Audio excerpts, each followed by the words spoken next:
Pagkagising ni Ethan, bahagya pa siyang nahihilo na bumangon siya sa kama. Animong hangover pa siya sa whiskey at sa emotions. Nang mapansin ng babae na wala sa tabi niya, sakala niya naalala lahat ng nangyari kagabi. Ella? Andyan ka pa ba? Tanong niya. Walang sumagot sa tawag niya kaya naman agad siya napatayo mula sa kama. Wala ng babae. Tanging ang amoy ng mamahaling perfume na lang nito ang naiwan. Damn it! Anong ginawa ko? Bulong ni Ethan. Pero kasabay ng frustration niya ay ang excitement. Gusto niya ulit makita ang babae. Agad siyang nagbihis sa tinawagan ng kanyang head of security na si Mang Berting. Berting? Urgent. May kailangan kang hanapin. Utos si Ethan na matigas ang boses. Sino po sir? Tanong ni Mang Berting. Find the woman na kasama ko magdamag. Sigaw ni Ethan na hindi nag-iisip. Sir, professional po yung babae. Parang alam niya kung saan masiskip yung mga CCTV. Wala pong muka. Walang plate number. Pero sir, may lead po ako na baka ikagulat ninyo. Ano? Sabihin mo na. Gusto ko malaman kung sino yung babaeng yan. Sir, nakita po namin sa database sa mga dumalo sa expo. Yung pangalan ng babae na nakita namin nagbalista gamit ang peking pangalang Ella. Ang totoo niya talagang pangalan ay Mayla Santiago. Nang dahil sa narinig, ay mabilis na natigilan si Ethan. Sir, siya yung dati niyong ex na katulong na pinalayas. Si Mayla? Ang Mayla na pinalayas niya? Ang Mayla na ininsulto niya? Ang Mayla na katulong niya noon?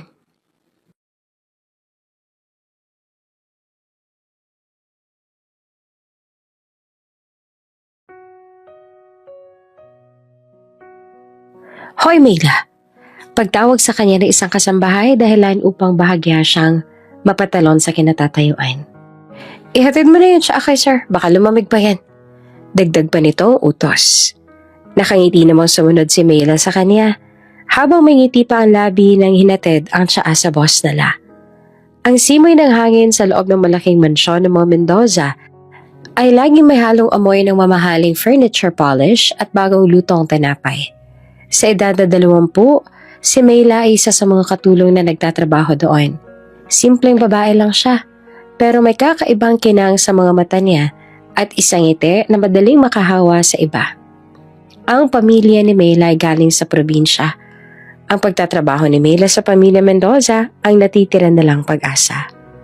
Ang boss ni Mayla na si Ethan ang nag-iisang tagapagmana ng isa sa pinakamalaking kumpanya sa bansa. Isang bilyonaryo na seryoso, workaholic at halos walang kaibigan. Bukod sa kanyang trabaho, kung titingnan ay parang magkaibang mundo sila. Si Ethan nakasuot ng mamahaling suit at laging may hawak na tablet. Si Mayla naman nakasuot ng simpleng uniforme at palaging may hawak na dust rag. Sir, okay lang po ba kayo? Tanong ni Mayla na animong kalmado pa ang boses. Gabi na po, baka sipunin kayo dyan. Napalingon si Ethan sa kanya bahagya pang nagulat. Mayla, ikaw pala. Aniya bago niya tinitigan si Mayla na ngayon niya lang napansin ng matagal. Masyado lang akong stress sa dami ng meetings ko bukas. Parang gusto ko na lang magpahinga pero hindi ko naman magawa. Bakit hindi po kayo magpahinga kung ganon? Heto po, ginawan ko kayo ng chamomile tea. Saad ni Mayla bago inalapag ang tasa sa maliit na mesa. Sabi po kasi ni Lola, pampakalma daw yan. Don't worry sir, wala pong bayad yan. Galing din naman sa kusina niya yan. Biro niya na dahilan upang bahagyang matawa si Ethan. Tawa na bihirang marinig sa loob ng bahay na iyon. Salamat Mayla. Ang totoo, ito palang kauna-unahang beses na may nagtanong sa akin kung okay lang ba ako nang walang hinihinging kapalit na favor. Si sir naman ang hilig mag-joke. Siyempre tatanungin kita, obligasyon kita. Obligasyon ka namin, sir. Saad ni Mayla bago tumikim at muling nagsalita. Tao lang din naman tayo, sir. Minsan napapagod din tayo. Kaya kailangan din natin magpahinga. Sabi pa niya bago nagpaalam. Simula noon, madalas na sila mag-usap ni Ethan. Sa simula, mga simpleng usapan lang tungkol sa trabaho ang pinag-uusapan nila. Pero di kalaunan, unti-unti nang nagiging personal ang mga usapan nila. Isang hapon, naabutan ni Ethan si Mayla na naglilinis sa library kaya naman hindi na siya nagdalawang isip pa na kausapin ito. Mayla, ikaw ba nag-ayos sa mga aklat ko rito? Tanong ni Ethan para lang makuha ang atensyon ni Mayla noong mga oras na yon. Parang mas organized yung linis mo ngayon Opo sir, in alphabetical order ko na po. Sagot naman ni Mayla habang abala sa pagpupunas sa mga shelf. Ang dami ho ng aklat niyo rito sir. Siguro marami na kayong alam no? Matalino siguro kayo sir. Walang iba nagawa si Ethan kung hindi ang umupo sa tabi niya dahilan upang unti-unting mamula at mag-init ang kabuuan ng mukha ni Mayla. Hindi naman sa ganon Mayla. Hindi ko alam ang lahat. Sa totoo lang wala akong alam sa mga bagay na mahalaga sa buhay. Like for example, paano maging masaya kahit simple lang yung buhay. Nang dahil sa narinig ay hindi napigilan ni Mayla ang matawa. Nako sir, ang dali lang noon. Hindi niyo po kailangan ng bilyon para sumaya. Minsan, sapat na yung adobo ni mama. O di kaya yung malinis na hangin sa probinsya. O di kaya, simpleng chicharon lang. Solve na. Nakangiti si Ethan habang nakikinig. Sa mundong puno ng contracts at walang katapusang meeting, si Mayla ang nagsisilbing refreshment niya sa buhay. Hindi kalaunan ay unti-unti siyang nahulog kay Mayla. Kahit na mali ay walang ibang nagawa si Ethan, kundi ang sundin ng puso niya at kalaunan ay umamin na nga siya ng totoo niyang nararamdaman kay Mayla. Mayla, alam kong magugulat ka at alam ko rin na hindi to tama. Panimula niya habang magkasama sila sa secret garden ng mansyon. Pero hindi ko na kayang itago pa lahat ng to. Gusto kita, Mayla. Gustong gusto kita. Pag-amin niya. Namala si Mayla sa hindi inaasahang pag-amin ni Ethan. Kaya naman ilang minuto pa siyang natahimik bago siya nakasagot. Sir, hindi po pwede. Bawal po. Katulong niyo lang po ako. Wala akong pakialam sa status mo. Sagot ni Ethan bago nito hinawakan ng kamay niya. Ni minsan, hindi ako tumingin sa status ng mga nililigawan ko. At gusto kita, Mayla. Gustong gusto kita kaya bigyan mo naman ako ng pagkakataon na mahalin ka. Dagdag pa ni Ethan. Hindi kalaunan ay tuluyan na rin pumayag si Mayla dahil hindi niya na rin maitatanggi na mahal niya na ang binata. Nagsimula silang palihim na magkita sa mansyon hanggang sa unti-unti silang nagkaroon ng relasyon. Ang bawat sulyap, bawat haplos, at bawat secret moments nila sa garden ay mahalaga na para sa kanila. Ang dating malamig na bahay ni Ethan ay tila nabuhayan dahil sa lihim na lang relasyon. Ngunit gaya ng lahat ng sekreto, ito ay nabunyag. Si Amanda, ang sister-in-law ni Ethan at asawa ng yumaong kapatid nito, ay matagal nang naiinggit sa atensyon na natatanggap ni Mayla kay Ethan. Si Amanda ay isang social climber na gustong kontrolin ang yaman ng pamilya Mendoza. At si Mayla naman ay isang sagabal na nakikita niya. Isang araw, nakita ni Amanda si Ethan at Mayla na naghahalikan sa isang sulok. Nagpanggap siya na nabigla. Pero sa loob-loob ay natuwa siya dahil ito na ang hinihintay niyang pagkakataon. Ethan? Ano ginagawa niyo dyan? Sigaw ni Amanda na parang nagulat. Anong ibig sabihin nito? Wala kang pakialam, Amanda. Hayaan mo kami ni Mayla. Sigaw ni Ethan na ipinagtanggol ang relasyon nila ni Mayla. Dito na nagsimulang magplano si Amanda. Gumawa siya ng mga peking pictures at message na nagpapakita na si Mayla ay may ibang boyfriend at sa isang bodyguard sa kalapit na kondo.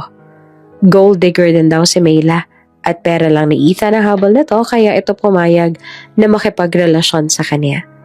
Isang umaga, habang nag-aalmusal si Ethan, ipinakita ni Amanda ang mga peking proof kay Ethan. Tingnan mo, Ethan. Iyan ba yung babaeng pinagmamalaki mo sa akin? Niloloko ka lang niya. Kita mo yan? Ang bodyguard na yan ang boyfriend niya. Ginagamit ka lang niya dahil sa pera mo. Sigaw ni Amanda na punong-puno ng galit na hindi naman totoo. Si Ethan naman dahil sa pride at pagiging insecure sa pakikipagrelasyon ay agad ding naniwala sa mga edited pictures na nakita niya. Parang bumagsak ang mundo niya ng dahil sa mga nakita. Mayla! Sigaw ni Ethan na sandaling makarating si Mayla galing palengke. Anong ibig sabihin ng mga to? Ha? Ibinato niya ang mga litrato kay Mayla na bahagya pa nitong ikinapikit bago siya nagdesisyong pulutin at pagmasdan ng mga pictures na halata namang edited. Ethan, hindi totoo lahat ng to. Hindi ko nga kilala tong lalaking to. Gawa lang yan lahat. Gawa lang yan ni Ma'am Amanda. Umiiyak na sagot ni Mayla. Huwag ka nga magsinungaling. Huwag mo akong paglaruan dahil hindi ako tanga gaya ng iniisip mo. Gold digger ka. Akala ko iba ka. Pare-pareho lang pala kayong lahat. Umalis ka. Lumayas ka rito. Layas! Sigaw ni Ethan na matindi ang galit. Wala kang lugar dito. Isa ka lang katulong. Huwag ka na magpapakita sa akin, Mayla. Pati pamilya mo, ayoko na kayong makita kahit na kailan. Huwag na kayong babalik dito. Nabasag ang puso ni Mayla sa mga narinig. Lahat ng sinabi ni Ethan sa kanya ay animong punyal na paulit-ulit na sumasaksak sa puso niya. Hindi niya magawang ipagtanggol ang sarili dahil mas naniniwala si Ethan sa sister-in-law niya. Sige, Ethan. Aalis ako. Pero ito ang tandaan mo. Balang araw, babalik ako. Pagbabayaran mo lahat ng ginawa mong to sa akin. Saan ni Mayla? Habang pinupunasan ang kanyang luha. Lumabas si Mayla ng mansyon na walang dala kundi ang kanyang bag. Puno ng galit at determinasyon. Naglakad siya palayo. At habang tinitingnan niya ang malaking pader ng mansyon, nangako siya sa sarili niya na babalik siya. At gagawin ang lahat ng respeto at dangal na inalis sa kanya ng taong pinagkatiwalaan niya. Ilang taon nang lumipas, si Mayla ay naghirap ng husto. Nagtrabaho siya sa isang bar para makakuha ng pera para sa negosyo. Nag-aral ng financial management sa gabi at nagtipid para sa pangarap na pag-asenso. Ang lahat ng insulto ni Ethan ay ang naging paggatong sa kanyang galit. At ngayon, pagkalipas ng 7 taon, si Mayla hindi na simpleng katulong lang. Dahil sa sipag at tiyaga niya, hindi kalaunan ay nakapagtapos siya ng pag-aaral habang nagtatrabaho sa bar, hanggang sa nagtayo siya ng sariling business na mabilis namang lumago. Si Mayla Santiago, ngayon ay ang CEO ng Santiago Group of Companies, isa sa mga leading competitor ng kumpanya ni Ethan. Ang expo na gaganapin sa Europe ang target ni Mayla para ipakitang hindi na siya ang katulong na iniwan ni Ethan dahil lang sa maling akala. Handa na si Mayla at alam niyang malapit na silang mag-cruise ng landas, di kalaunan. Ang simoy ng malamig na hangin ng Milan, Italy ang sumalubong kay Mayla pagbaba niya sa private jet. Hindi na siya ang Mayla na nagpapawis at nagmamadali sa palengke para sa pamilya nila Ethan. Ngayon, nakasuot siya ng tailor designer suit. May hawak na mamahaling handbag at ang dating kinang sa mata ay napalitan ng matalim at seryosong tingin ng isang CEO. Ang pakay ni Mayla sa Milan ay ang International Brand Expo, kung saan ipapakita niya ang bagong linya ng kanyang kumpanya. Ngunit maliban pa roon, alam niyang dito magkukruise ang landas nila ni Ethan Mendoza. Ang expo na ito ay hindi lang tungkol sa negosyo. Isa ito sa mga pagkakataong ibinigay sa kanya para magigante sa lalaking sumira sa kanya noon. Pagdating sa expo, agad siyang sinalubong ng kanyang assistant na ngayon ay may ngiti naman sa labi. Mayla, andito na po ang delegate sa Mendoza Group. Si Sir Ethan po mismo ay nandito. Bulong ng assistant niya. Alam ko, pabayaan mo sila. Ipakita mo lang ang ganda ng booth natin. Gusto ko ma-impress sila. Kalmadong sagot ni Mayla. Habang naglalakad si Mayla sa hall, ramdam niya ang bigat ng tingin ng mga tao. Ang dating katulong, isa na ngayong boss na nakikipagsabayan sa mga magagaling na negosyante at bilyonaryo. Hindi pa nagkikita si Mayla at Ethan, pero ramdam niya na ang presensya nito. Sa gala night, suot ni May lang isang deep emerald green gown na talaga namang sumakto sa katawan niya. Lumapit siya sa bar at umorder ng champagne. Isang whiskey on the rocks nga. Narinig niyang saan ng isang pamilyar na boses sa tabi niya. Nanginginig ang kamay ni Mayla, pero hindi siya lumingon. Alam niyang si Ethan yon. Ang ganda ng gown mo. Saad ni Ethan pero hindi siya nakatingin sa gawin niya. Busy ito sa pag-check ng phone. Salamat. Simpleng sagot naman ni Mayla. Sinadya niyang ibahin ang kanyang boses. Ginawa niyang mas husky at mas matigas para hindi siya makilala ng binata. Alam niya na sa oras na mabosesan siya nito, alam niyang ito na ang katapusan niya. Kaya naman, mas pinili niyang itago ang boses na natitiyak niyang sa olado pa rin ni Ethan hanggang ngayon. Napalingon si Ethan at parang mas natulala siya nang makita si Mayla. Pakiramdam niya may muling gumuhit sa alaala niya. Ang Mayla na kinilala niya noon nang makita ang dalagang nakaupo. Pasensya ka na, miss. Kahawig mo lang yung kakilala ko dati. Saad ni Ethan na parang nagdududa sa sarili. Hindi niya naman totally nakilala si Mayla dahil sa makeup, hairstyle at sa aura ng babae. Walang ibang nagawa si Mayla kundi ang magtago ng ngisi. Sino ba yung kilala mo? Kuryoso niyang tanong bago niya sinalubong ang mga tingin ni Ethan noong mga oras na yon. Mas maganda ba siya sa akin? Hindi naman. Mas maganda ka, syempre. Sagot ni Ethan dahilan upang pasikretong umismid si Mayla. Huwag mo nang alamin kung sino. Sasakit lang yung ulo nating pareho sa kanya. By the way, I'm Ethan nga pala. Ethan Mendoza. Pagpapakalala ni Ethan na inabot ang kamay sa kanya.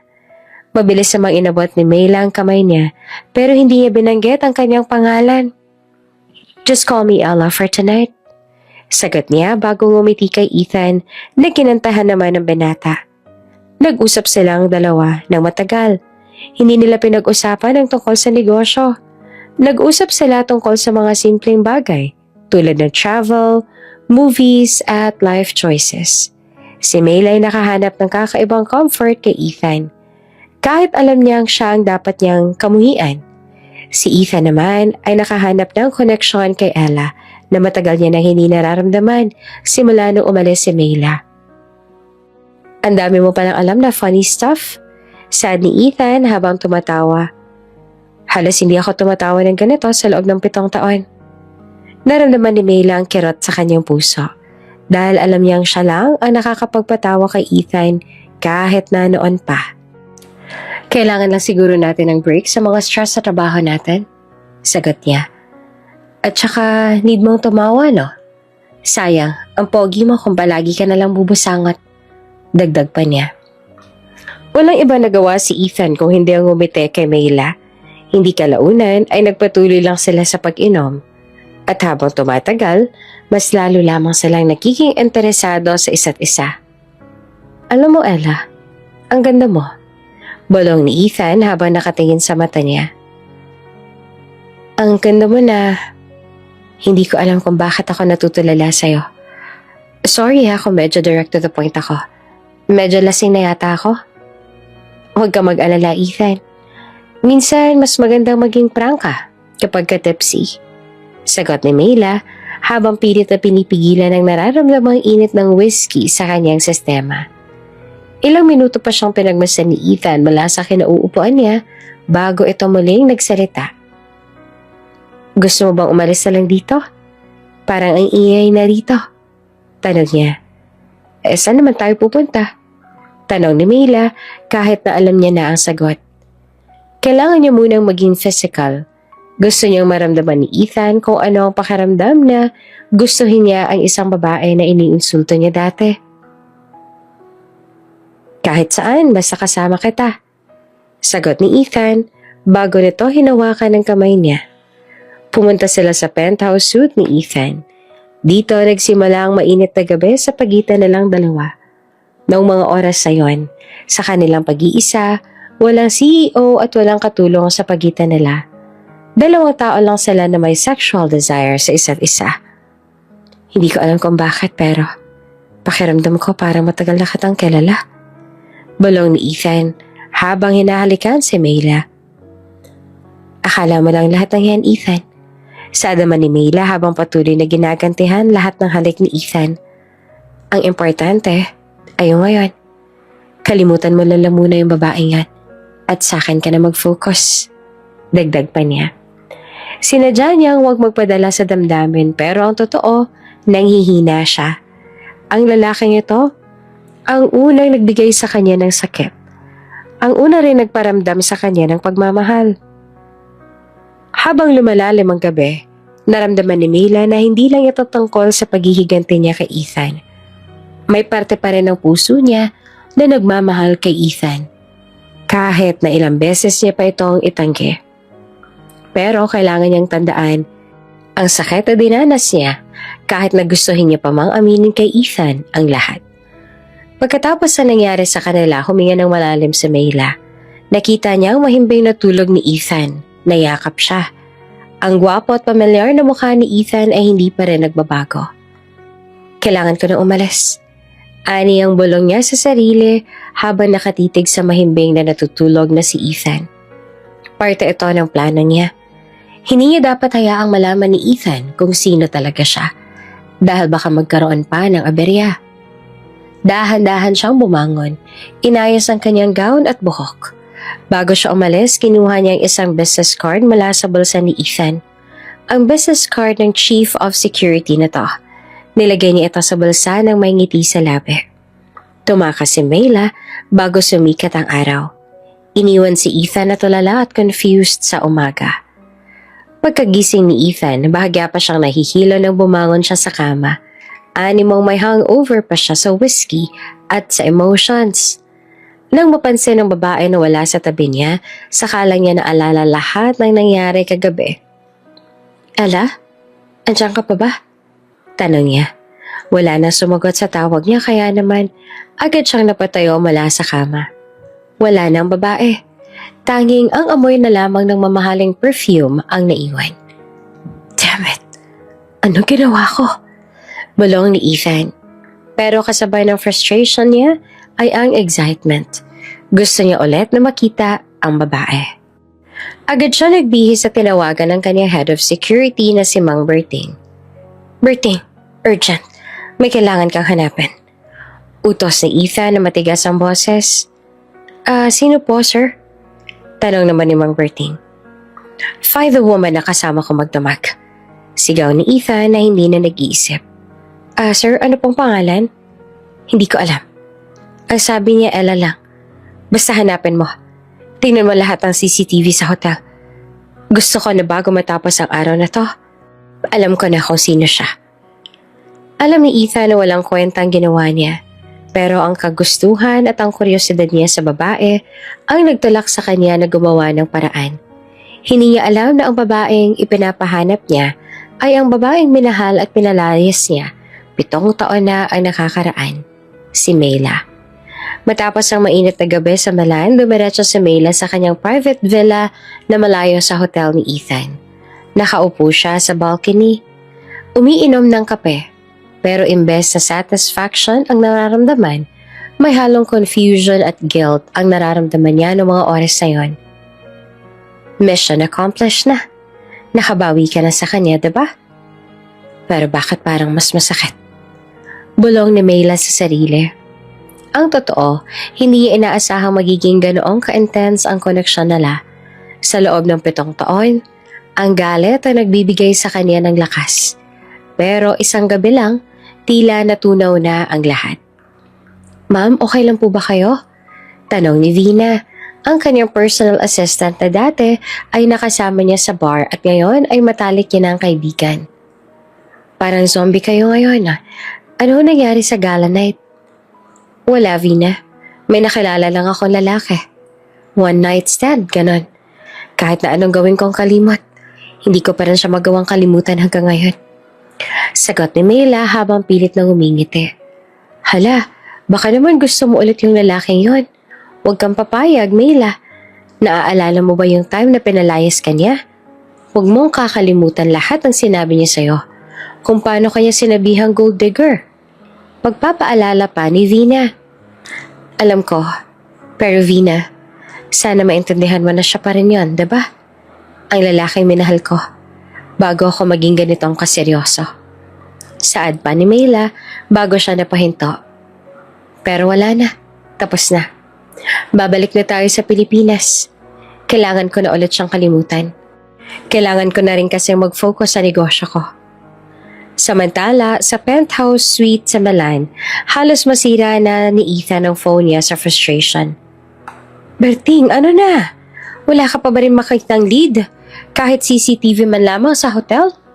Sigaw ni Ethan sa phone. Si Mang Berting ay matagal ng head of security ng Mendoza Group at pamilyar na sa mga kakaibang utos ni Ethan, kaya naman hindi na siya nagtataka pa sa mga utos na to sa kanya ngayon. Sir, wala po eh. Professional po ang babae. Parang alam niya kung saan masiskip yung mga CCTV. Walang mukha, walang plate number. Sagot ni Mang Berting na malalim ang boses. Pero sir, may lead po ako na baka ikagulat ninyo.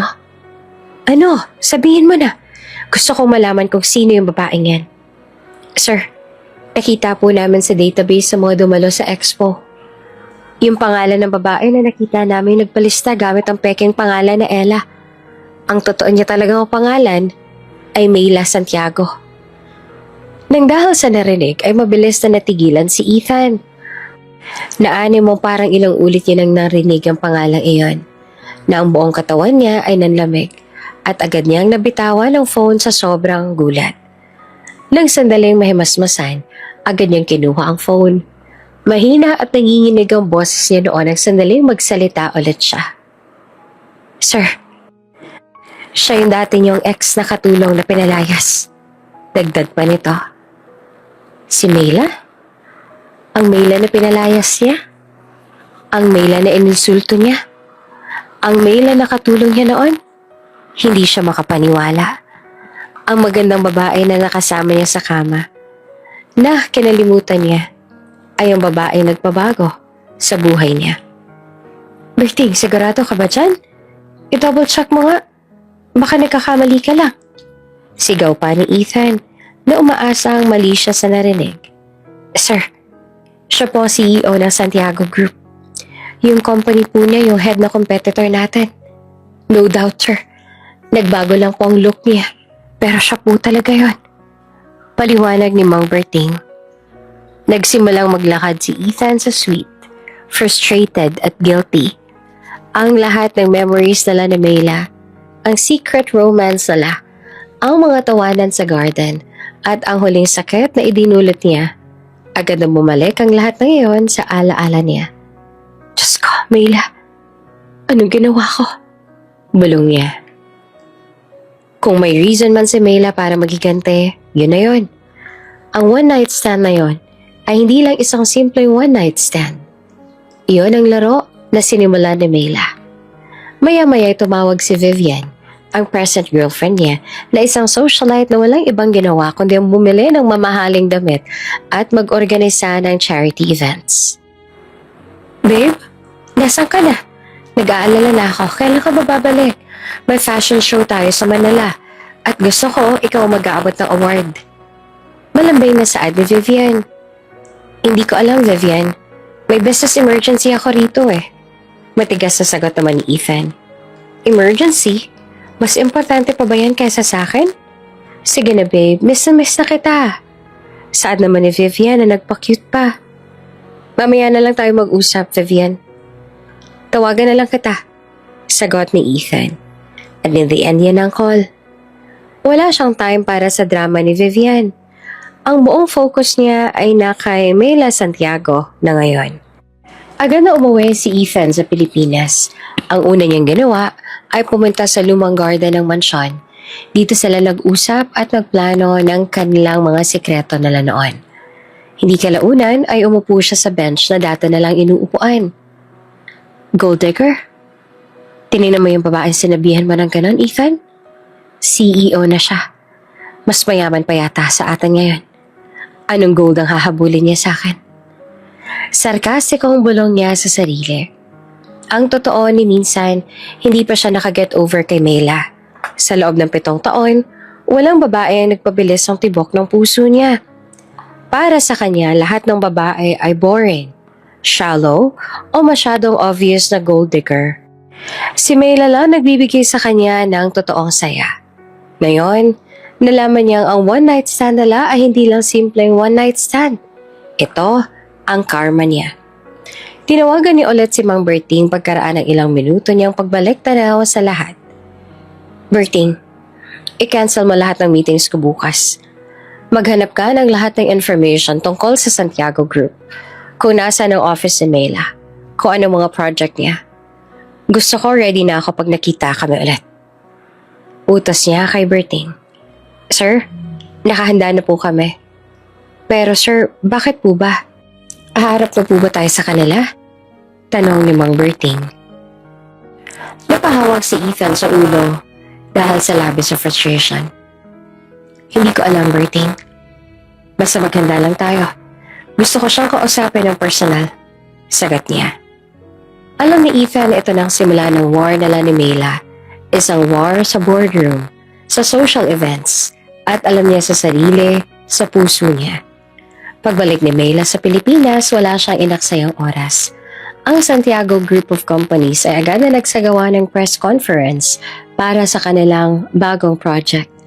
Isang malaking mixed-use development sa prime location sa Makati na matagal ng target ng Mendoza Group. Ang hakbang na ito ni Mayla ay parang isang chess move na agad na humamon kay Ethan. Sa executive office niya sa penthouse, nakaupo si Mayla sa kanyang high-back leather chair. Suot niya ang isang power suit na nagpapakitang hindi lang siya isang basta-bastang tao. Vina, nasa na si Ethan Mendoza? Hindi pa ba nag-react yan sa press release natin? Tanong ni Mayla na nakatingin sa city skyline. Si Vina, ang PA niya, nagtataka pa rin sa nangyari sa Milan. Ma'am, kalma lang. Siguradong nagpapanik na yon. Ang project natin, pinakyaw na natin lahat ng mga supplier na matagal ng kapartner nila. Sigurado ako mamumula yung call history niya sa dami ng contact sa atin.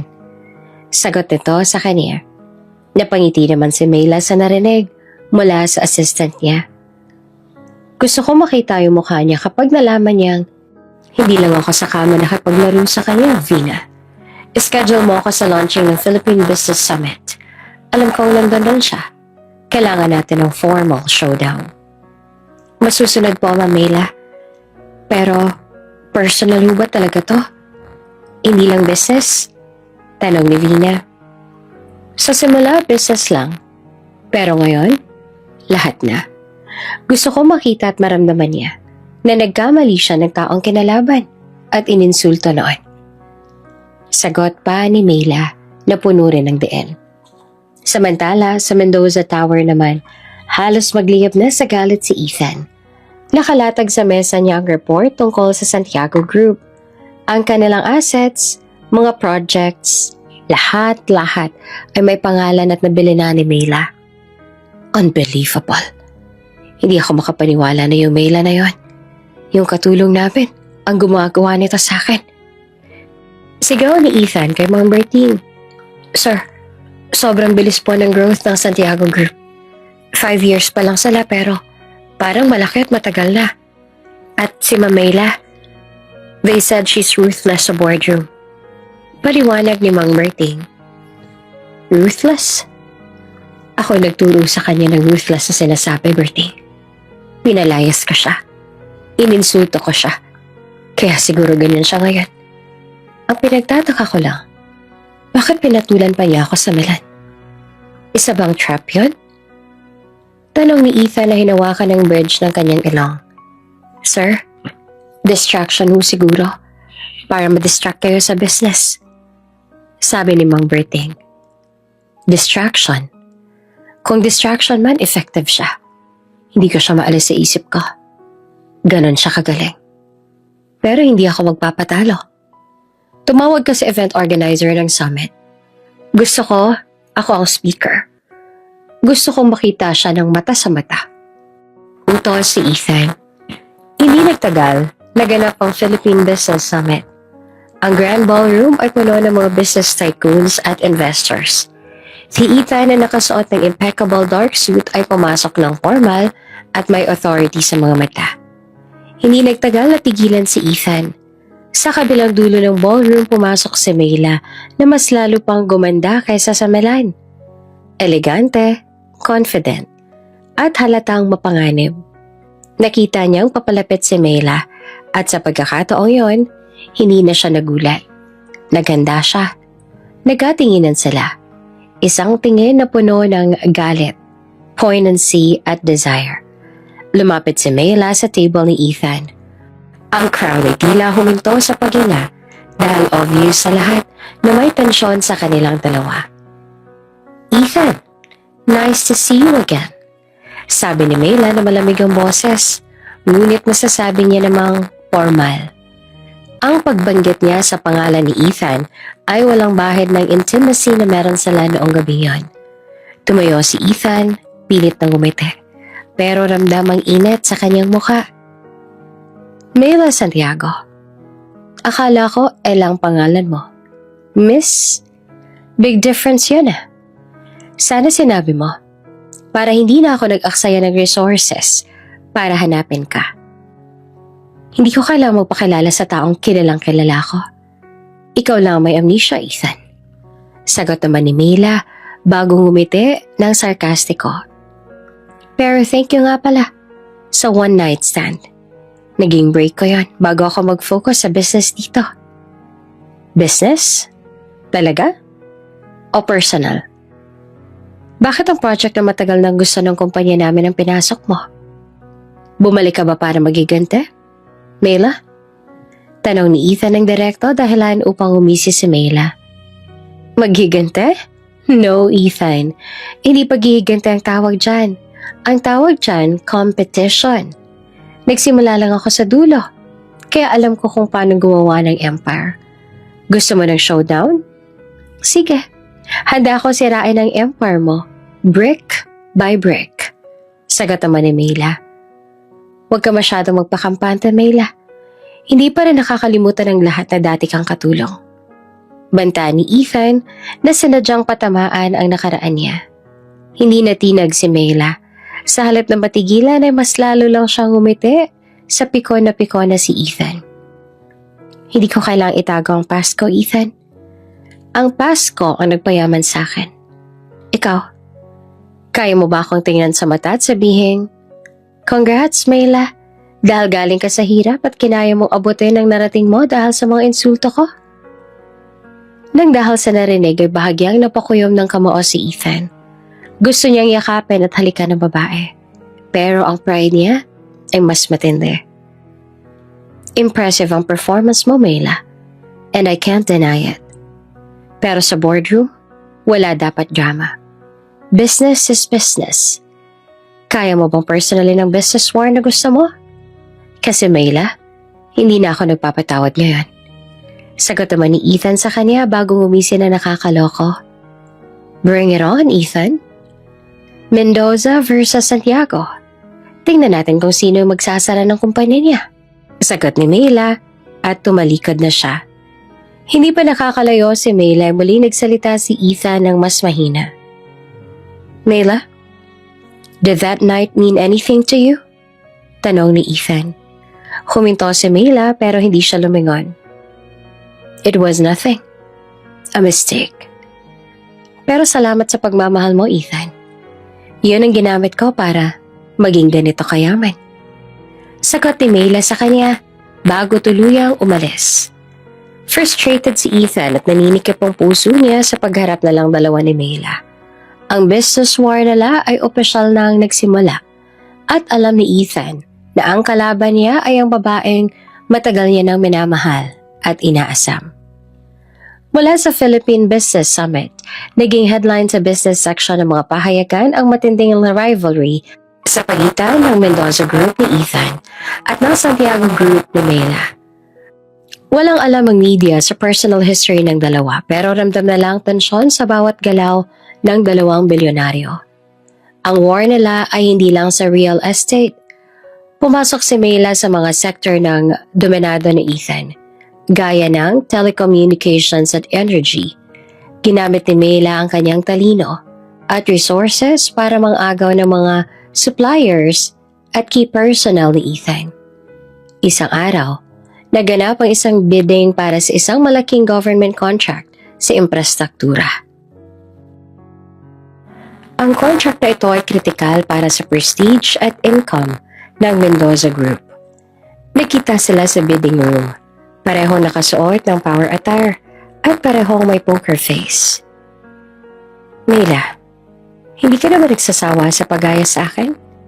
Kahit sa business, gusto mo pareho tayo ng trip. Sarcastic na tanong ni Ethan habang nag-aalmusal ng kape. Hindi ako nagagaya, Ethan. Sinasakop ko lang yung mga lugar na hindi mo kaya hawakan. Masyado ka na kasing busy sa mga socialite girlfriend mo. Kaya hindi mo napapansin, unti-unti na bumababa yung business empire mo. Sagot ni Mela na medyo kalmado pero matalas. Ouch! Ang sakit naman nun. Pero huwag ka mag-alala, Mela. Kahit busy ako sa socialite girlfriend ko, may energy pa rin naman ako para kalabanin ka. At sigurado akong mas magaling ako sa kama kaysa sa boardroom. Pambabara pa ni Ethan. Napatingin si Mela sa kanya at agad na nakaramdam ng init sa kanyang muka. Napakawalang hiya talaga. Sana nga. Pero yung huling naaalala ko, ikaw ang nakatulog ng maaga sa atin. Walang nag-iwan ng tip sa akin. CEO lang ang iniwan mo. Pabalik niya. Ginamitan niya ng double meaning ang tip na CEO. Nagtawanan pa ang ilang executive na nakarinig. Pero sa halip na magsalita, ay natigilan lamang si Ethan. Alam niyang talo siya sa linyang iyon. Hindi kalaunan ay nagsimula na ang bidding. Nagunahan ng dalawang magkatunggali sa presyo. Si Ethan ay nagbid ng 5 milyon. Nang dahil sa ginawa ni Ethan ay agad na sumilay ang mga ngiti sa labi ni Mela. 5.2 billion. Para hindi na tayo maglaro, Ethan. Kaya ko pa rin lagpasan ang presyo mo. Kahit wala akong sister-in-law na magsasabi sa akin na gold digger ako. Ani Mela dahilan upang mamula si Ethan. 5.5 billion. Hindi ako papatalo sa pamilya ko. Saad niya. Dito na napaisip si Mela kung itutuloy pa ba niya ang bidding. Lalaki ang presyo at mababawasan ang profit niya. Pero pride niya ang nakasalalay dito. Hindi siya pwedeng matalo sa bidding dahil ano na lang sasabihin ni Ethan sa kanya? 5.51 billion. Winner takes all. Saad ni Leila bago dumingin kay Ethan na parang hinahamon ito. Nang dahil sa narinig ay biglang tumayo si Ethan mula sa kinauupuan niya. Okay, Mela. Sa'yo na yan. Ayoko lang na mabali yung presyo sa bidding. Gusto ko, profitable pa rin kami. Pero tatandaan mo, hindi ka mananalo palagi. Saad ni Ethan. Hindi ako mananalo palagi, pero mananalo ako ngayon, Ethan. At mas masarap ang tagumpay kapag alam mong galing sa sariling dugo at pawis.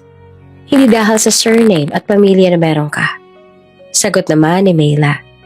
Umalis si Mela na may winning smile, pero si Ethan ay nananatili lang na naroroon habang nakatingin sa papalayong babae. Frustrated siya sa war na meron sila ni Mela. Ngunit hindi niya rin maitatago ang paghanga niya kay Mela. Kinagabihan nakita ni Ethan si Mela sa isang exclusive restaurant kasama ang mga international investors.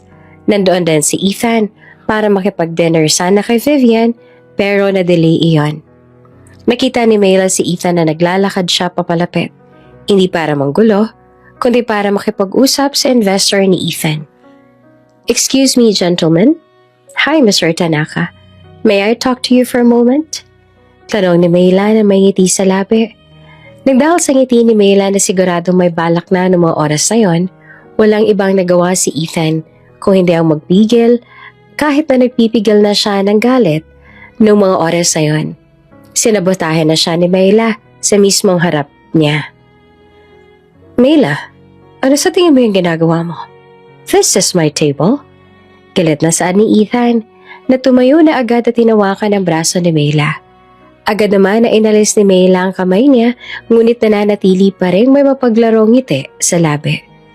Relax, Ethan. Nakikipag-usap lang ako. Business is business, right? Ano, magagalit ka na naman ba sa akin dahil mas magaling ako makipag-usap kesa sa'yo? Hindi ko kasalanan na umalis sa'yo lahat ng investors mo. Kapabayaan mo yan. Dahil hindi mo sila gini-gatekeep. Gold digger ka talaga. Are you trying to steal my clients? Sigaw ni Ethan na hindi na nakapagpigil. Gold digger? Sa ganda kong to, gold digger ako para sa'yo. Nagpapatawa ka ba? Hindi, Ethan. Hindi ko kailangan ng mga kliyente mo. Ang gusto ko lang, ipaalam sa kanila na yung babaeng pinalayas mo, mas magaling na sa'yo ngayon. Pang-iinis pa ni Mela bago tumalikod at umalis. Pag-alis si Mela ay natulala si Ethan. Ang mga investors at ang head waiter ay nakatingin lang sa kanya. Hindi siya makapaniwala na ganon siya ka-affected sa lahat ng mga ginagawa ni Mela. Maya-maya, dumating si Vivian na may ngiti sa labi. Agad itong lumapit kay Ethan at humalik. Be, bakit ganyan ang mukha mo? Para naman nakakita ka ng multo. Sabi Vivian bago unti-unting nanlaki ang mga mata niya nang may maalala. Oh my God, don't tell me nandun si Mela Santiago? That ex-katulong? Siya pang gumawa niyan sa'yo? Sa halip na sagutin si Vivian, ay walang iba nagawa si Ethan kundi ang tumingin sa exit. Ang babaeng yon, kaya niyang siraan siya. Pero bakit, kahit galit siya, hindi niya ito kayang kamuhian? Sa kabilang banda, wala naman nagawa si Mela kung hindi ang tumingin sa bintana, habang nananatili pa rin tahimik sa loob ng kotse. Mela, grabe ka. Parang gusto mo lang siyang suntukin sa harap ng mga tao ah. Sa Divina na bahagya pa natawa sa mga narinig niya kanina. Gusto ko nga sana. Pero alam mo, Vina, yung mga pagbabara niya sa akin, parang flirting lang. Sa totoo lang naiinis ako kasi gusto ko pa rin siya hanggang ngayon. Bulong ni Mela. Hindi niya kaya aminin pero sa tuwing nagkikita silang dalawa, umaasa siya na darating yung araw na hindi na ganito yung lahat.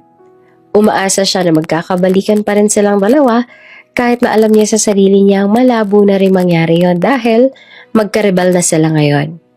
Matapos ang sunod-sunod na business battles, ang rivalry ni Mela at Ethan ay naging legendary sa corporate world. Kung may isang deal na pinapasok si Ethan, tsak na rin doon si Mela para salubungin siya. Parang anino si Mela na laging naghihintay na dumapa si Ethan. Ang lahat ng ito ay calculated na galaw ni Mela. Pero sa loob niya, gusto niyang mapansin siya ni Ethan, kahit na dahil lang sa galit. Isang araw, nakipag-meeting si Mela sa isang engineering firm na target din ni Ethan. Ang firm na ito ay critical sa logistics at kanilang bagong real estate project. Ginanap ang meeting sa isang private resort sa Batangas. Vina, siguraduhin mo hindi tayo malilate. Gusto kong ako yung unang makipag-shake ng kamay sa kanila. Utos si Mela habang nasa biyahe sila ng assistant niya. Opo, ma'am. Pero sigurado po ba kayo na nandun din si Sir Ethan? Alam niya rin po yung meeting na to. Nag-aalalang tanong ni Vina. Kung nandun man siya, edi mas maganda. Mas exciting. Sagot ni Mela bago ngumiti ng nakakaloko. Pagdating sa resort, dumiretso si Mela sa function room. Nagulat siya nang makita niya ang owner ng firm. Pero mas nagulat siya nang makita niya ang CEO ng isa pang company na kasosyo ng engineering firm. Ito ay walang iba, kundi si Ethan Mendoza. Pero ang twist ay hindi lang ito.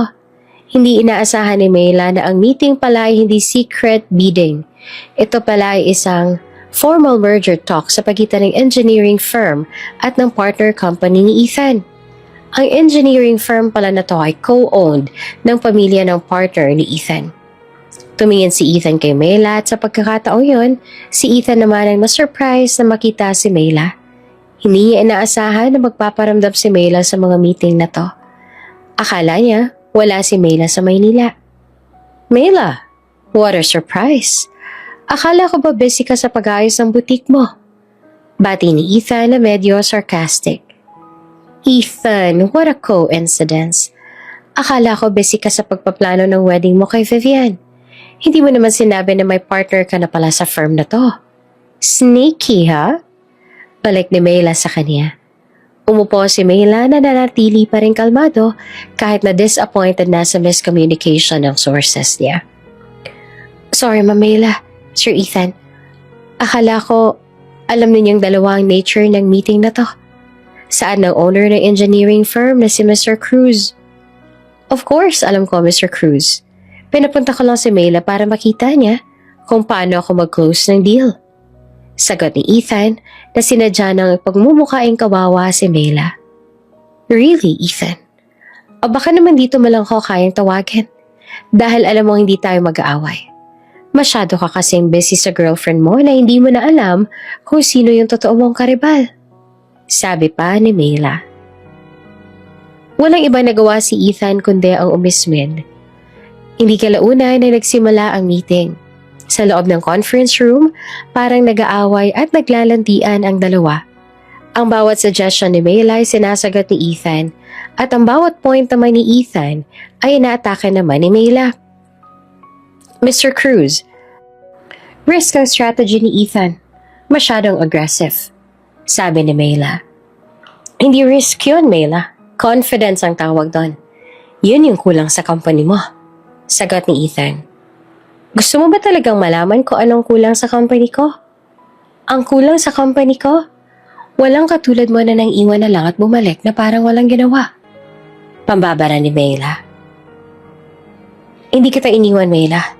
Pinalayas kita. May difference yon. At sa totoo lang, mas maganda ka pa rin kapag galit ka. Bulong ni Ethan, pero narinig yon ng lahat. Nagkatingin na ng mga board members dahil sa tensyon ng dalawa. Base sa batuhan nila ng salita, parang naglalandian ang dalawa sa gitna ng business meeting. Mabalik tayo sa deal, sabi ni Mr. Cruz na pilit na kalmado. Pagkatapos ng meeting, umalis si Mayla. Feeling frustrated na pinalabas siyang clueless sa meeting na yon. Hindi pa man siya nakakalayo, hinabol na siya ni Ethan sa hallway.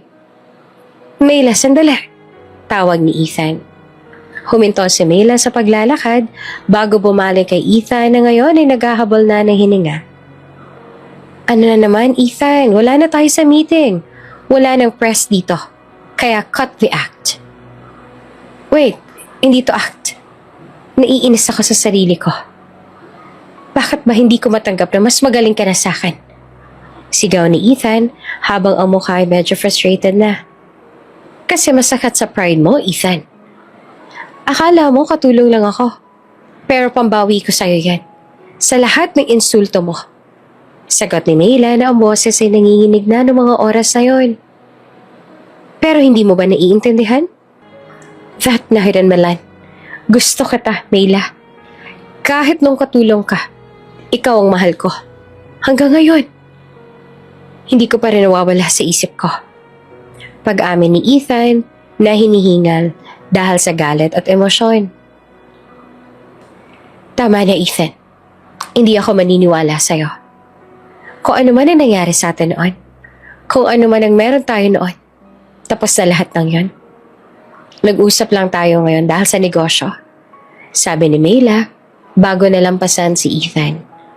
Dahil sa frustration, biglang hinawakan ni Ethan ang braso ni Mayla at hinila siya papasok sa isang storage room na walang tao na ikinagitla naman ni Mayla. Ano ba, Ethan? Bitawan mo nga ako. Baka may makakita pa sa atin dito. Galit na sabi ni Mayla. Wala akong pakialam. Gusto ko lang na marinig mo to, Mayla. Hindi ako makamove on sa'yo. Nagagalit ako sa'yo ngayon dahil independent ka na. And I want you back. Nagagalit ako dahil gusto kong bumalik ka sa akin. Sabi ni Ethan na seryosong mata. This time tumulo na ang luha ni Mayla. Kung mahal mo ko, then bakit mo ko pinalayas? Bakit mo ko ininsulto? Bakit, Ethan? Alam ko, nagkamali ako. Sinira ako ng pride ko. Ng sister-in-law ko. Pero Mayla, please. Tigilan na natin lahat ng to. Bumalik ka na sa akin. Hindi ako papayag, Ethan. Hindi. Ang lahat ng to, yung bumuo sa akin. Kaya hindi mo na ako makukuha sa isang sabi lang. Hindi ako babalik para maging katulong mo ulit. Sabi ni Mayla na galit na galit. Sa halip na sumagot, biglang hinarika ni Ethan si Mayla. Isang halik na puno ng frustration at longing. Si Mayla, kahit na nagpipigil, ay napadala sa halik. Ang galit nila sa isa't isa ay naglaho dahil sa halik na yon. Naputo lang halikan nila ng sandaling may kumatok sa pinto. Iyon din ang ginamit na pagkakataon ni Mayla upang itulak palayo si Ethan sa kanya. Oops! May break muna. Gusto mo bang ma-shoutout dito sa channel ni Ate Jane? Mag-comment lang ng lesson you learned from the latest story uploaded. Dahil pipili kami ng isang best comment of the day para i-shoutout sa susunod na upload. Kaya huwag kalimutang mag-iwan ng lesson you learned after you watch this video. Maraming salamat! Shoutout nga pala kina Tess Delphine from Caloocan City, Ofelia Valencia, at Juanita Alantaol from Quezon City. Sa ating mga taga-subaybay, paki-comment naman po sa baba kung taga saan kayo para alam ko kung hanggang saan umaabot ang mga kwento ni Ate Jane. At para ma-shoutout ko rin kayo sa mga susunod pa nating mga kwento. Maraming salamat sa pakikinig.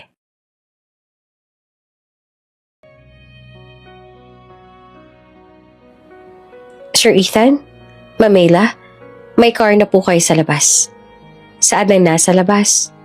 Pareho silang hiningal, namumula at galit sa sarili ng dahil sa nangyari. Hindi pa tayo tapos, Ethan. Bear this. Turo ni Mayla sa sarili niya. This will never happen again. Umalis si Mayla, pero alam niya sa sarili niya na ang halik na yon ay mas lalo lang nagpalalim sa conflicted na feelings niya. Mula nung mangyaring halik sa storage room sa Batangas, naging mas agresibo ang business war ni na Mayla at Ethan. Parang ginamit na lang bawat meeting para magpasa ng mixed signals ng galit at attraction sa isa't isa. Pero habang ginagawa nila yon, may isang tao na hindi natutuwa sa kanilang tensyon, si Vivian, ang current girlfriend ni Ethan. Si Vivian ay matagal nang nakakahalata na iba ang reaksyon ni Ethan kay Mayla. Ang dating calm at composed sa bilyonaryo ay nagiging irritable at obsessed tuwing mababangkit ang pangalan ni Mayla. Isang gabi, habang nagdi-dinner sila sa isang fancy hotel, nagtanong si Vivian, "Babe, napansin ko lang, bakit ba ganyan ka kay Mayla Santiago? Alam kong karibal niya siya, pero parang personal na eh. Yung energy mo parang iba." Tanong ni Vivian habang naghihiwa ng steak. Natigilan si Ethan sa pagkain ng dahil sa narinig. "Wala ka nang pakialam doon, Vivian. Business matters yan, kaya huwag ka na makialam."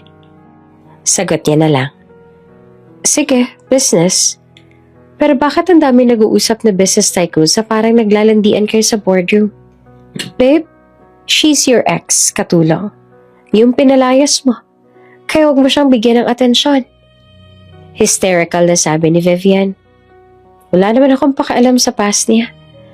Ang problema ko ngayon, mas magaling siya sa'yo. Kaya tigilan mo ng paggawa ng issue." Galit na tugon ni Ethan. Tumulo naman ang luha ni Vivian, na para bang nagalit at nasaktan ng dahil sa narinig. "Hindi mo ba nakikita, Ethan? Gusto ko pa rin niya. Ginagawa niya lang para sumikat at magpapansin sa'yo. At ako ang official girlfriend mo. Ako ang dapat mo suportahan." "I don't need to support you. Kung may dapat kailangan ng suporta, ako yon at hindi ikaw. And if gusto mong suportahan ako, mga focus ka sa sarili mo. Hindi yung puro shopping at party lang inaatupag mo." Sagot ni Ethan bago tumayo. "Wala na akong gana kumain. I need to go." Iniwan ni Ethan si Vivian sa restaurant. At dahil doon, nagkaroon ng matinding galit si Vivian kay Mayla. Ginamit niya ang mga social connections para magplano ng sabotahe. Nalaman ni Vivian na may major funding na darating kay Mayla mula sa International Bank para sa mega project nila. Ang loan approval ay medyo critical para makapagpatuloy ang Santiago Group. Kaya naman, agad na tinawagan ni Vivian ang kanyang tita na VP sa bank ngayon. Tita, kailangan ko na favor. Malambing na sabi ni Vivian.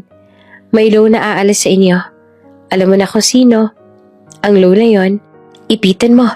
Idali mo. Sabihin mo na may problem sa collateral o sa paperwork. Vivian, alam mo namang strict ang bank. Hindi ko pwedeng gawin yan. Sabi ng tita niya. Tita, please. Ito lang ang gusto ko. Pag ginawa mo yan, mag-sponsor ako ng charity event mo next month. Big time. Plus, makakabawi tayo sa babaeng umagaw kay Ethan. Hindi mo ba gusto yan? Pilit ni Vivian. Sa huli, pumayag ang tita niya. Kinabukasan, sa office si Mayla, naging tense ang lahat. Ang approval ng loan ay na-delay sa hindi maipaliwanag na dahilan. Anong ibig sabihin ng delay? Ilang buwan na nating inaayos yan. Hindi pwedeng madelay. Sigaw ni Mayla sa VP for Finance niya. Ma'am, ang sabi po ng bank may problema daw sa title ng collateral.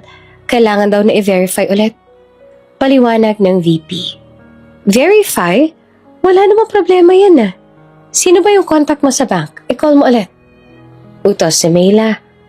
Mabilis na napagtanto ni Mayla na walang ibang gagawa noon kundi si Vivian lang. Alam niyang social butterfly si Vivian at alam niyang maraming connections ito. Agad na dumiretso si Mayla sa head office ng bank. Nagantay siya ng ilang oras para na makausap ang president.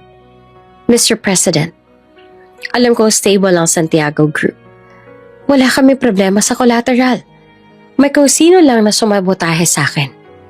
Diretsahang sabi ni Mayla. Miss Santiago, I assure you, wala kaming connection mula sa labas.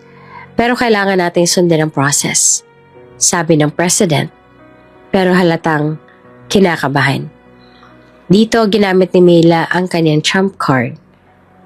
Mr. President, kung hindi mo ipapasa ang loan ko ngayon, ipapakalat ko sa media na yung bank nyo ay biased at may internal sabotage. Hindi ko kailangan ng loan na yan para mabuhay. Pero kailangan ko yan para sirain ang empire ni Ethan Mendoza. At hindi mo gugustuhin na kasama ka sa pagbagsak na yun. Saad ni Mayla. Nakita ng president ang desperasyon at determinasyon ni Mayla at alam niyang hindi ito nagbibiro noong mag-oras na iyon. Miss Santiago, I will look into it immediately. Babalitaan kita bago matapos ang araw. Sabi ng president. Hindi kalaunan ay na-approve yung loan na iyon kinahapunan. Nang malaman ni Vivian ang balita tungkol sa loan, halos mabaliw siya. Muli ay tinawagan niya si Ethan upang ihatid sa kanyang balita. Ethan, tingnan mo. Hindi mo pa rin ba nakikita?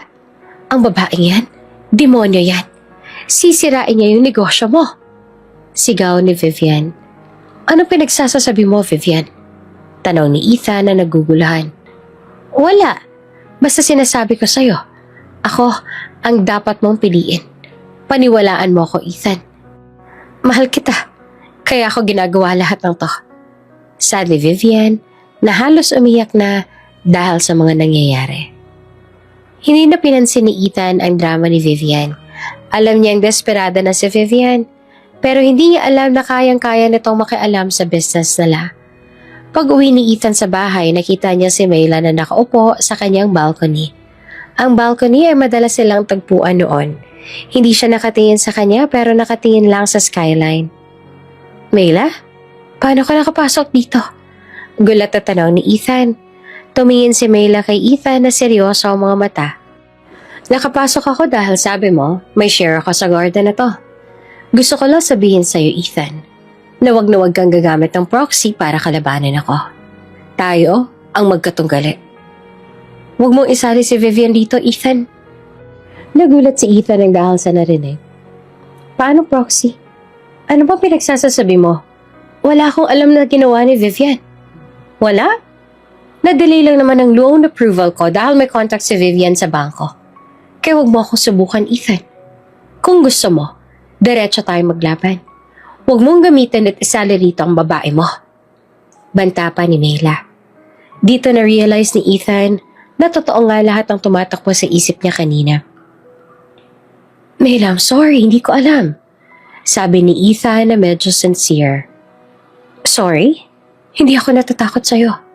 Pero kapag ginamit mo ulit ang girlfriend mo, hindi na tungkol sa negosyo ang ibabalik ko at gagawin ko sa'yo. Sisirain ko kayo sa social media. Banta ni Mayla bago umalis. Iniwan ni Mayla si Ethan na galit at guilty. Naging mas komplikado ang sitwasyon dahil sa nangyari.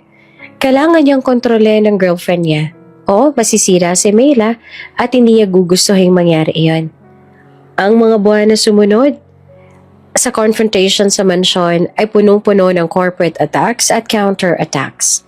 Si Mayla ay nakikipaglaban at nakikipagsabay ng agresibo. Pero dahil sa patuloy na sabotahe ni Ethan na mostly ay hindi niya naman alam na pinagmulan, pero dahil sa moves ng Mendoza Group, unti-unti nakaranas ng pagkalugi ang Santiago Group. Ang key project ni Mayla, ang mga development sa Makati na pinaglaanan niya ng halos lahat ng funds, ay sinabotahe. Dahil sa legal battle na pinasimulan ng dummy companies ni Ethan at sa delay ng construction permits na may kinalaman si Ethan at ang mga contract niya, naging stagnant ang project ni Mayla. Isang hapon, nakita ni Mayla ang headline sa business news. Santiago Group naghahanda sa bankruptcy. Mga investors nag-aalala. Sa office niya, halos maglumpasay na si Mayla sa frustration. Vina, ano nangyayari? Bakit ang daming investors na nag-pull out? Hindi ko maintindihan. Stable tayo, diba? Sigaw ni Mayla na ang boses ay halos paos na kakasigaw. Ma'am, too much pressure po. Ang Mendoza Group, parang pader. Sinasara nila lahat ng possible nating partnership. Pati po mga bank na pressure na rin. Hindi na tayo makapag-loan sa kanila. Paliwanag ni Vina na umiiyak na dahil sa nangyayari. Ang galit at stress ay nagdulot ng matinding sakit kay Mayla. Ang dating CEO na puno ng power at confidence ay tila nawala na. Ang lahat ng pinaghirapan niya sa loob ng 7 taon, ang pagiging independent, ang pagyaman, ay naglaho na ng dahil kay Ethan. Naging social scandal ang pagkalugi ni Mayla. Ang mga competitor at ang mga socialites na naiinggit kay Mayla ay nagsaya nang makarating sa kanilang balitang mabilis na na-bankrupt ang company ni Mayla. Ang social media ay punong-puno ng negative comments sa nakarating din kay Mayla sa tuwing nagbubukas siya ng account niya roon. Kasabay ng pagbagsak ng kumpanya niya ay ang paglakas din ng isang gossip column ng past ni Mayla. Ang CEO na nalugi, ang hidden past bilang katulong at bar girl, pambawi lang pala sa dati niyang boss. Nabasag ang puso ni Mayla nang mabasa ang article. Ang past na ginamit niya bilang motivation ay ginagamit na ngayon para sirain siya. Nang makita ni Vivian ang article, hindi niya na napigilan ang sarili. Nag-organisa siya ng isang private luncheon kasama ang mga socialites at media. Sa gitna ng luncheon, tumayo si Vivian, nakangiti at kinuha ang microphone. Ladies and gentlemen, dito na po natin nakita na ang success, hindi sa power suit nakikita, kundi sa dignidad. Malambing na sabi ni Vivian. May mga taong gagamitin ng lahat, kahit ang pagiging katulong at pagtatrabaho sa bar, para lang umakyat.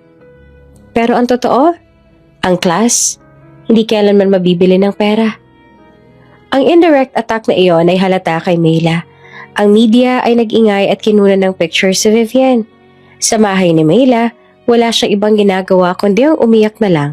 Tinawagan siya ni Vina sa di kalaunan ay mabilis na rin sinagot sa pag-asang good news naman ang sasabihin nito.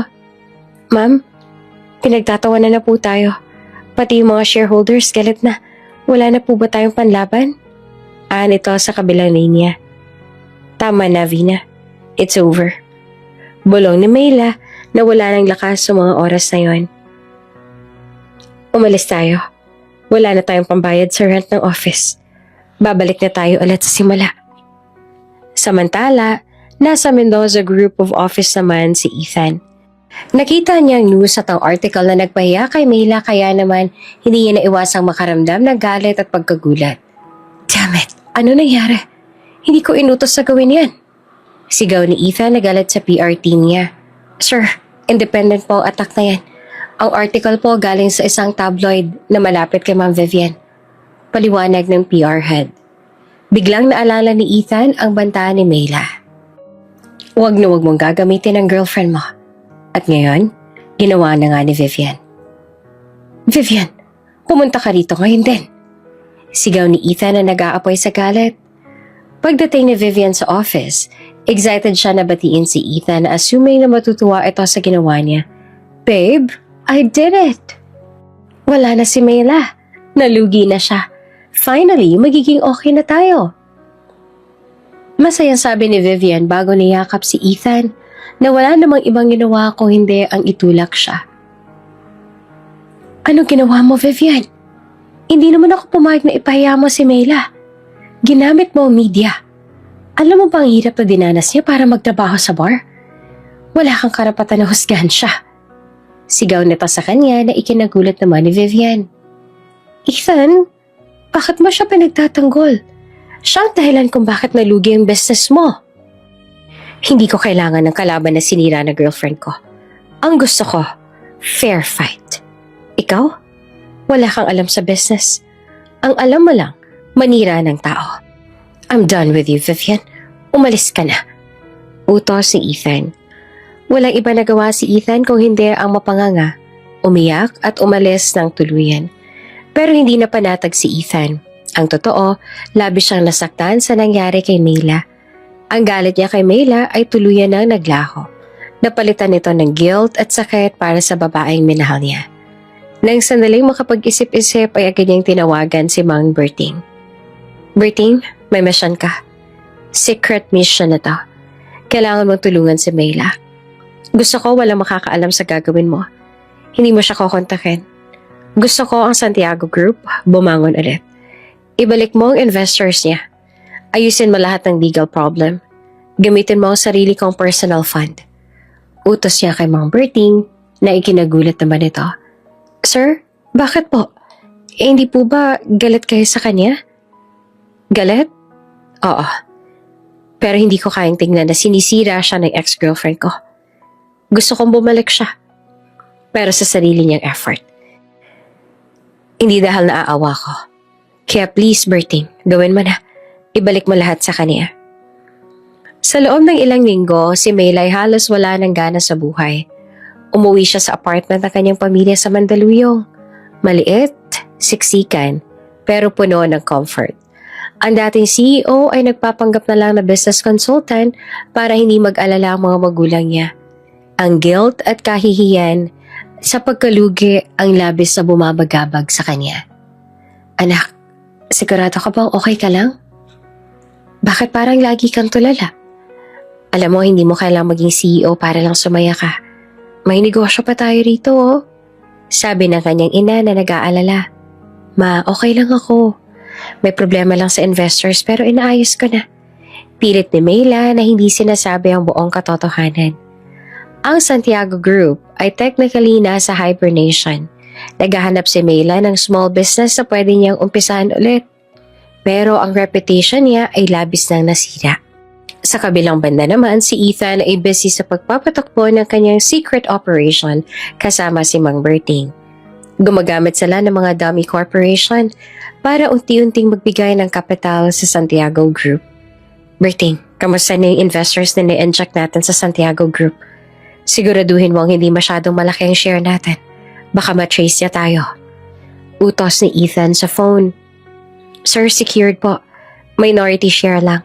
Pero sapat na para makapag-operate ulit ang Santiago Group. Ayos na rin po yung mga legal papers sa mga project nila. Inayos na namin. Secretly. Bulong pa ni Mang Berting. Magaling.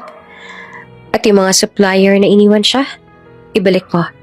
Sabihin mo under ng partnership ng Mendoza Group ang Santiago Group ngayon. Pero ilihim mo. Sabi ni Ethan. Napilitan siyang gamitin ang pangalan ng Mendoza Group para maibalik ang trust kay Mayla. Nagsimulang magbago ang ikot ng mundo ni Mayla nang dahil sa pagtulong ni Ethan sa kanya na makabangon. Isang umaga, tumawag si Vina na halos hindi makapagsalita. Mayla, guess what? May investment na dumating. Maliit lang pero enough na para makapag-umpisa ulit tayo. Yung legal problem sa project, naayos na rin natin. Hindi ko nga alam kung paano pero parang milagro. Hysterical na sabi ni Vina. Nagulat naman si Mayla sa narinig. Milagro? Vina, walang milagro sa negosyo. Sino naman yung investor? At sino yung nag-ayos ng legal papers? Hindi ko na matrace, Mayla. Yung investor, isang offshore company lang. Yung lawyer na nag-ayos, anonymous naman. Pero powerful Sabi ng VP for Finance parang galing daw sa itaas. Big players.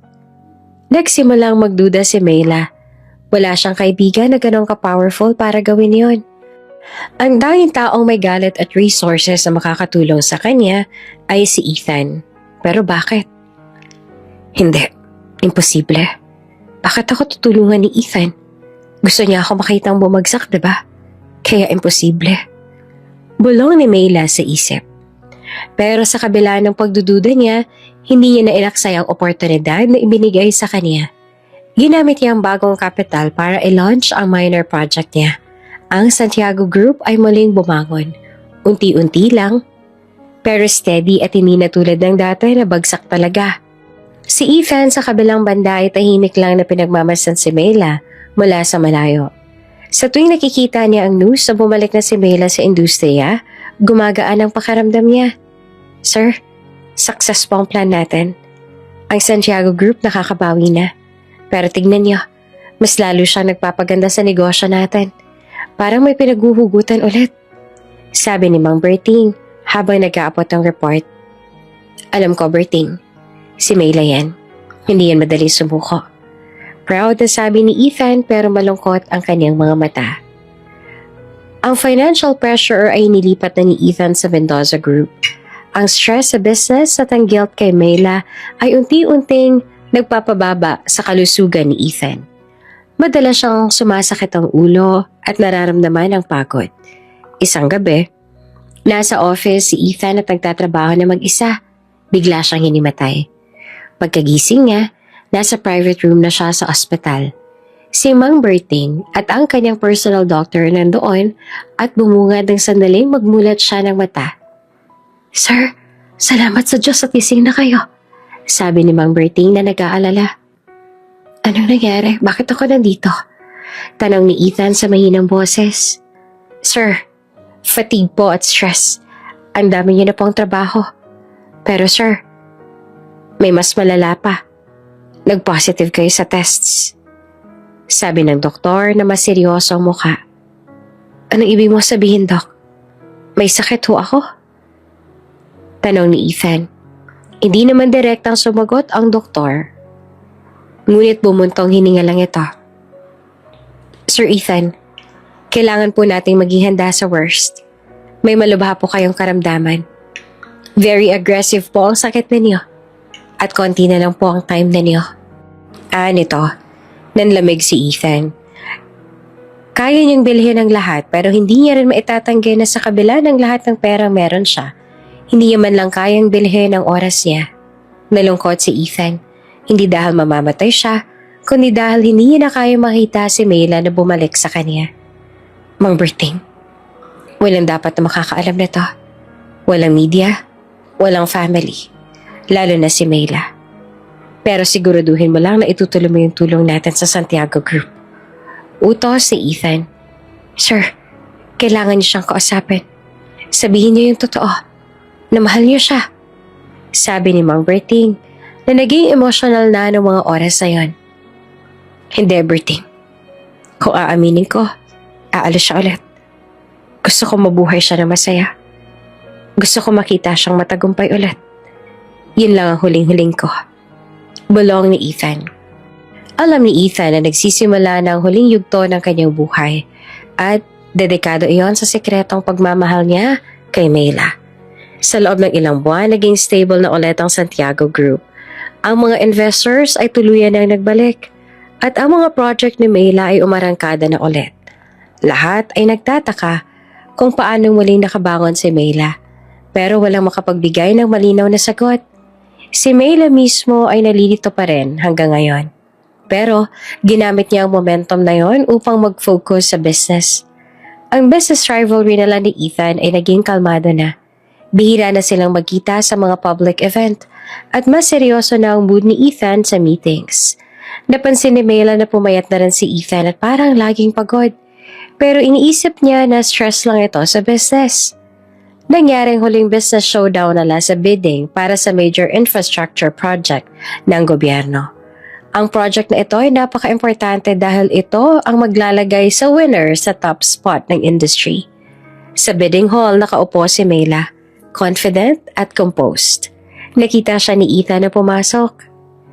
Namukhang mas payat at maputla, pero ang tingin nito ay seryoso pa rin. Lumapit si Ethan sa table ni Mela. Mela, congratulations sa pagbangon ng company mo. Ang akala ko tapos ka na. Bati ni Ethan na walang bahid ng sarkasmo. Thank you, Ethan. Ako rin. Akala ko tapos na ako. Pero may mga taong naniniwala pala sa pagbabalik ko. Sagot ni Mela na nag-isip pa rin kung si Ethan pa ang tumutulong sa kanya. Good. Gusto ko yan. Huwag kang susuko. Pero sa deal na to, hindi ako magpapatalo. Sabi ni Ethan na may diin ang bawat salita. Bakit? Ito na ba yung last chance mo para makalaban ako? Pabalik pa na tanong ni Mela sa kanya. Ngumiti naman si Ethan na malungkot ang mata. Napansin niya ni Mela ngunit mas pinili niya na wag na lang magsalita. Maybe, pero gusto ko maglaro tayo na maayos. Walang sabotahe, walang personalan. Sagot ni Ethan sa kanya na ikinagulat naman ni Mela. Maalala ko, nasan pala si Vivian? Wala na ba siya? Sino naman ang gagamitin mo ngayon? Wala na si Vivian. Iniwan ko na siya. At ikaw, Mela, ikaw lang ang karibal ko at ang boss sa gusto kong kalabanan. Sagot naman ni Ethan sa kanya. Hindi kalaunan na nagsimula na ang bidding. Ang Mendoza Group ang unang naglagay ng bid. 15 billion. 15.2 billion. Para hindi masayang ang oras mo. Sad ni Mela, dahilan upang mapangiti si Ethan. 16 billion, Mela. Huwag mo nang ipilit. Malaki ang magiging risk mo. Sagot naman ni Ethan pabalik. Risk?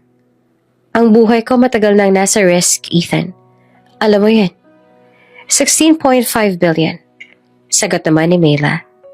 Tiningnan ni Ethan si Mela ng matagal at seryoso. Mela, gusto ko yan. Pero please wag ka na masyadong mag-stretch. Ani ni Ethan. Ang bid ni Ethan ay umakyat na sa 17 billion. Napakataas na ng presyo. At alam ni Mela na kung lalampasan pa iyon, malaki at mahihirapan na siya sa kita. Mela, ito na huling bid ko. 17 billion. Ang huling hiling ko sa'yo, ipagpatuloy mo na lang sana yung success mo. Huwag mong kalimutan yung pinanggalingan mo. Bulong ni Ethan na parang nagpapaalam. Nag-isip si Mela. Hindi na siya nagpadala sa pride. Ito na yung pagkakataon niya para ipakita na hindi na siya nagpapadaig sa emosyon, di tulad noon. Sige, Ethan. Congratulations. Hindi ko napapatulan yung investment na yan. Sa'yo na yung project na yan. Sabi ni Mela na medyo kalmado. Nagulat ang lahat, pati si Ethan. Wala kang counterbid? Are you sure? Pati ba sa dulo nagmamatigas ka? Hindi ako nagmamatigas, Ethan. Nagiging matalino lang ako. Hindi ko ipagsasapalaran ng company ko para lang dyan. Ang gusto ko, maging matalino. So good luck sa project mo. Sabi ni Mela bago tumayo. Naglakad siya palayo pero may kakaiba siyang naramdaman. Ang aura ni Ethan ay malungkot at malambot. Nang makalabas na si Mela ay sumigaw si Ethan. Berting, cancel all the meetings. Gusto kong tumawag sa ospital. Doon naramdaman ni Mela na may mali. Nang makalabas ay saka siya tumawag kay Vina. Vina, ipacheck mo nga si Ethan Mendoza. Pumayat siya. Mukha siyang may sakit. Gamitin mo yung contact natin sa private hospital para makuha mo lahat ng impormasyon tungkol sa kanya. Hindi nagtagal, dumating ang balita kay Mela. Mela, confirmed. Si Ethan Mendoza nakakonfine sa ospital. Secret lang daw, walang gustong may makaalam. Malubha daw yung sakit niya. Hysterical na sabi ni Vina sa phone. Biglang nalamig si Mayla sa narinig. Lahat ng galit niya para kay Ethan ay agad na naglaho. Iyon pala yung huli nilang pagtatalo sa negosyo. Bakit hindi niya nahalata sa itsura ni Ethan na may problema ito? Doc, please sabihin mo nga sa akin yung totoo. Pakiusap ni Mayla sa doktor ni Ethan. Miss Santiago, I'm sorry. Very aggressive ang cancer ni Mr. Mendoza. Hindi na po siya magtatagal. Bulong ng doktor. Napaiyak si Mayla sa sinabi ng doktor. Ang taong pinagplanuhan niya ng paghihigante ay mawawala na lang ng ganon-ganon. Humingi si Mayla ng permit para makapasok sa room ni Ethan.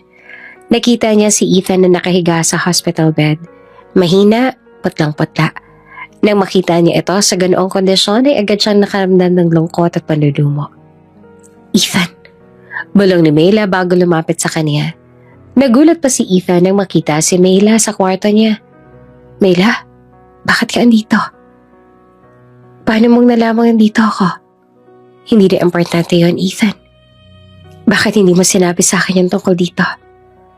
Bakit mo nilihim yung tungkol sa sakit mo? Umiiyak na tanong ni Mayla. Ayoko lang na maawa ka sa akin. Gusto ko nakita mo akong lumaban. Sagot ni Ethan bago hinawakan ng kamay ni Mayla. Maski kailan ka talaga. Mahal kita, Ethan. Kahit nagalit ako. Hindi naman nawala yung pagmamahal ko sa'yo. Saan ni Mayla habang umiiyak. Mayla, thank you. Alam mo, ikaw lang yung babaeng minahal ko ng totoo. I'm sorry sa lahat ng sakit na dinala ko sa'yo. Sabi ni Ethan bago pumatak ang luha niya. Patawarin mo ako sa lahat ng mga salitang binitawan ko sa'yo noon. Hinalikan ni Mayla si Ethan na ginantihan naman ito.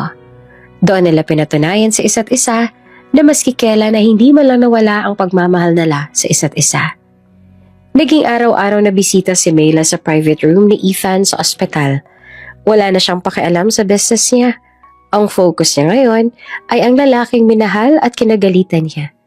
Ang business rivalry nila ay agad nang natapos at agad na pinalitan ng pag-aalaga at pagsisisi sa isa't isa. Isang hapon, habang hawak na Mayla ang kamay ni Ethan ay nagtanong siya.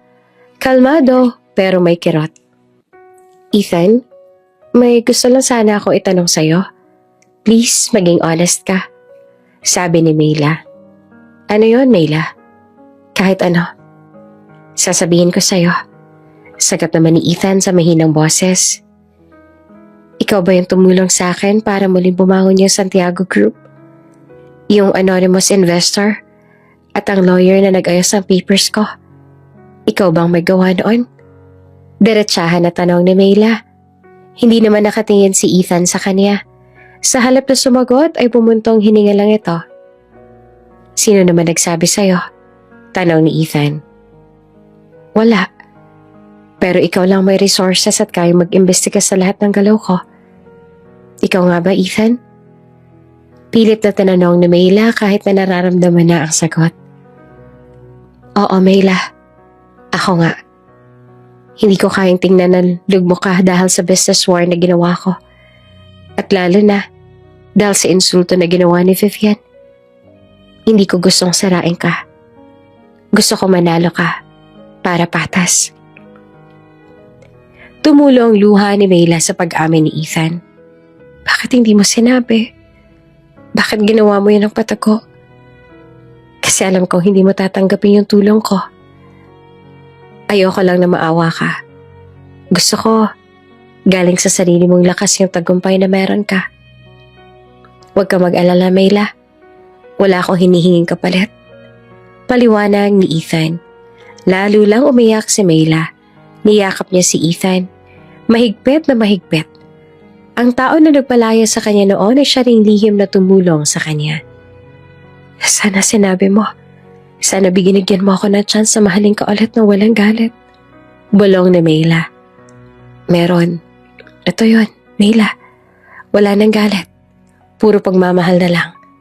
Sagot ni Ethan bagong ngumiti kahit na nahihirapan na. Naging mas matindi ang pag-aalaga ni Mayla kay Ethan. Iniwan niya na muna ang office niya at personal na nagbantay kay Ethan sa ospital. Parang nagkaroon sila ng second chance sa magkasama kahit sa ospital lang. Isang linggong lumipas, unti-unting nanghina si Ethan. Tinawag niya si Mang Berting at kaniyang lawyer sa room. Mr. Santos, handa na ba yung last will ko? Tanong ni Ethan. Opo, Sir Ethan. Everything is settled. Sagot naman ng lawyer. Good. Gusto kong basahin mo sa harap ni Mayla ngayon na. Nagtaka naman si Mayla sa narinig. Ethan, ano to? Huwag ka mag-aalala. Gagaling ka pa. Pakinggan mo na lang. Ito na yung huling regalo ko sa'yo, Mayla. Sabi ni Ethan. Binasa ng lawyer ang huling will. Si Ethan ay iniwan ng 51% share ng Mendoza Group sa isang trust fund na ang beneficiary ay si Mayla Santiago. Kasama ang garden sa mansyon at lahat ng personal properties niya. Ang remainder ng share ay para sa kanyang mga relatives at charity. Napaiyak naman si Mayla sa narinig. Pakiramdam niya ay hindi niya deserve ang lahat ng ito pagkatapos ng ginawa niya kay Ethan noon. Ethan, ayoko nito. Hindi ko kailangan ng pera mo. Ikaw ang kailangan ko. Kailangan mo yan, Mayla. Tanggapin mo. Ito yung paraan ko para mag-sorry sa pamilya mo. At ibalik ang respeto mo. Ngayon, fair na tayo. Sabi ni Ethan. Niyakap naman ni Mayla si Ethan kahit na nasasaktan siya sa mga naririnig ng mga oras na yon. Pagkatapos ng ilang araw, naramdaman ni Mayla na lagi siyang nahihilo at nagsusuka. Inakala niya na stress lang sa ospital. Pero dahil sa pag-aalala ni Vina, nagpatingin siya sa doktor. Pagbalik ni Mayla sa room ni Ethan, may ngiti na may luha sa kanyang mukha. Ethan, may gusto akong sabihin sa'yo. May balita ako. Sabi ni Mayla na halos hindi makapagsalita. Ano yun, Mayla? May masama bang balita sa business mo? Tanong naman ni Ethan na nag-aalala. Hinawakan ni Mayla ang kamay ni Ethan at inilagay iyon sa kanyang tiyan. Hindi to tungkol sa negosyo. Ethan, buntis ako. Magkakaanak na tayo. Pag-amin niya. Nanlaki ang mga mata ni Ethan sa narinig. Ang mukha niya ay nagliwanag. Parang hindi mata ng may sakit. Totoo ba yan, Mayla? Buntis ka?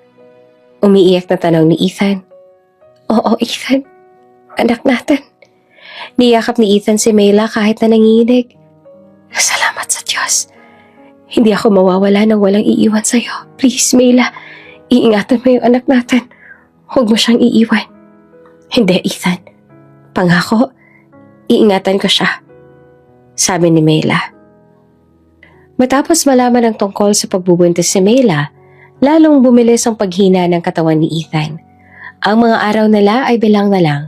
Pero sa kabila ng sakit, masaya si Ethan na magkaroon ng anak na magbibigay sa kanya ng kapayapaan na hindi niya naramdaman simula nang pinalayas niya si Mayla. Isang hapon habang nagpapahinga si Ethan, pumasok si Mang Berting at ang personal nurse ni Ethan na sister naman ni Leia. Sir Ethan, may bisita po kayo. Bulong ni Mang Berting. Paglingon ni Ethan, nakita niyang sister-in-law niyang si Amanda. Hindi niya ito kinakausap simula nang malaman niya ang totoong ugali nito at ang pagsisinungaling nito tungkol kay Mayla. Amanda, bakit ka nandito? Tanong ni Ethan na mahina pero seryoso. Ethan, wala akong alam na ganyan na pala kalala ang sakit mo. Bakit hindi mo sinabi sa amin?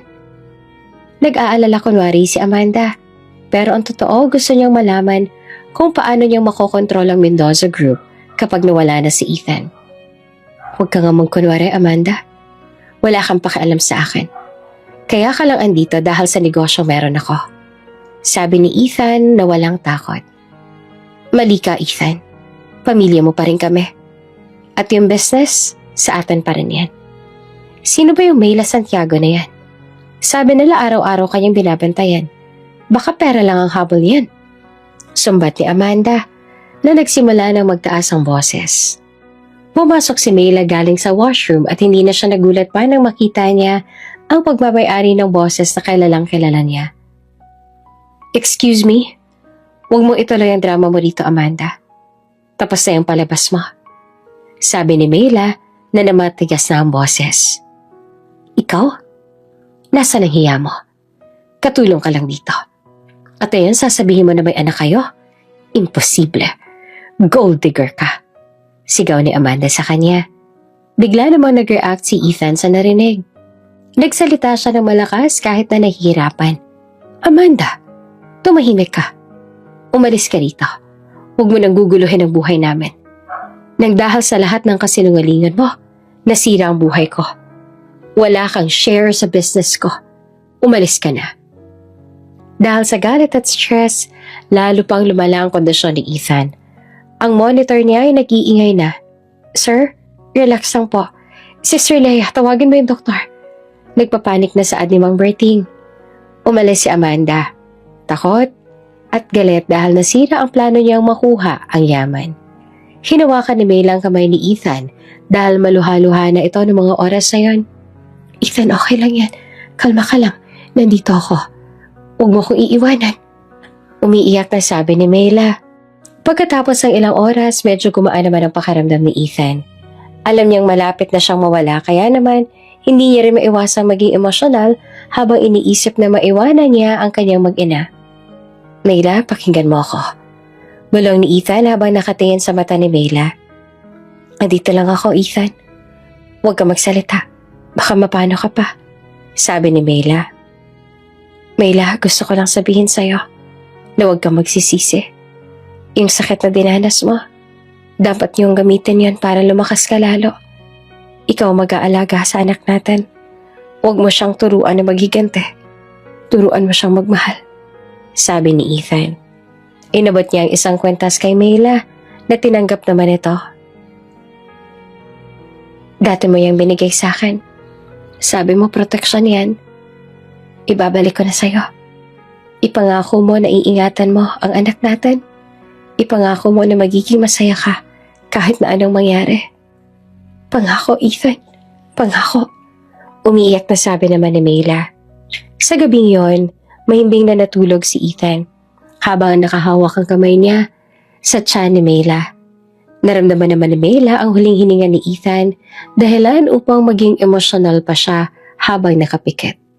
Wala na si Ethan Mendoza.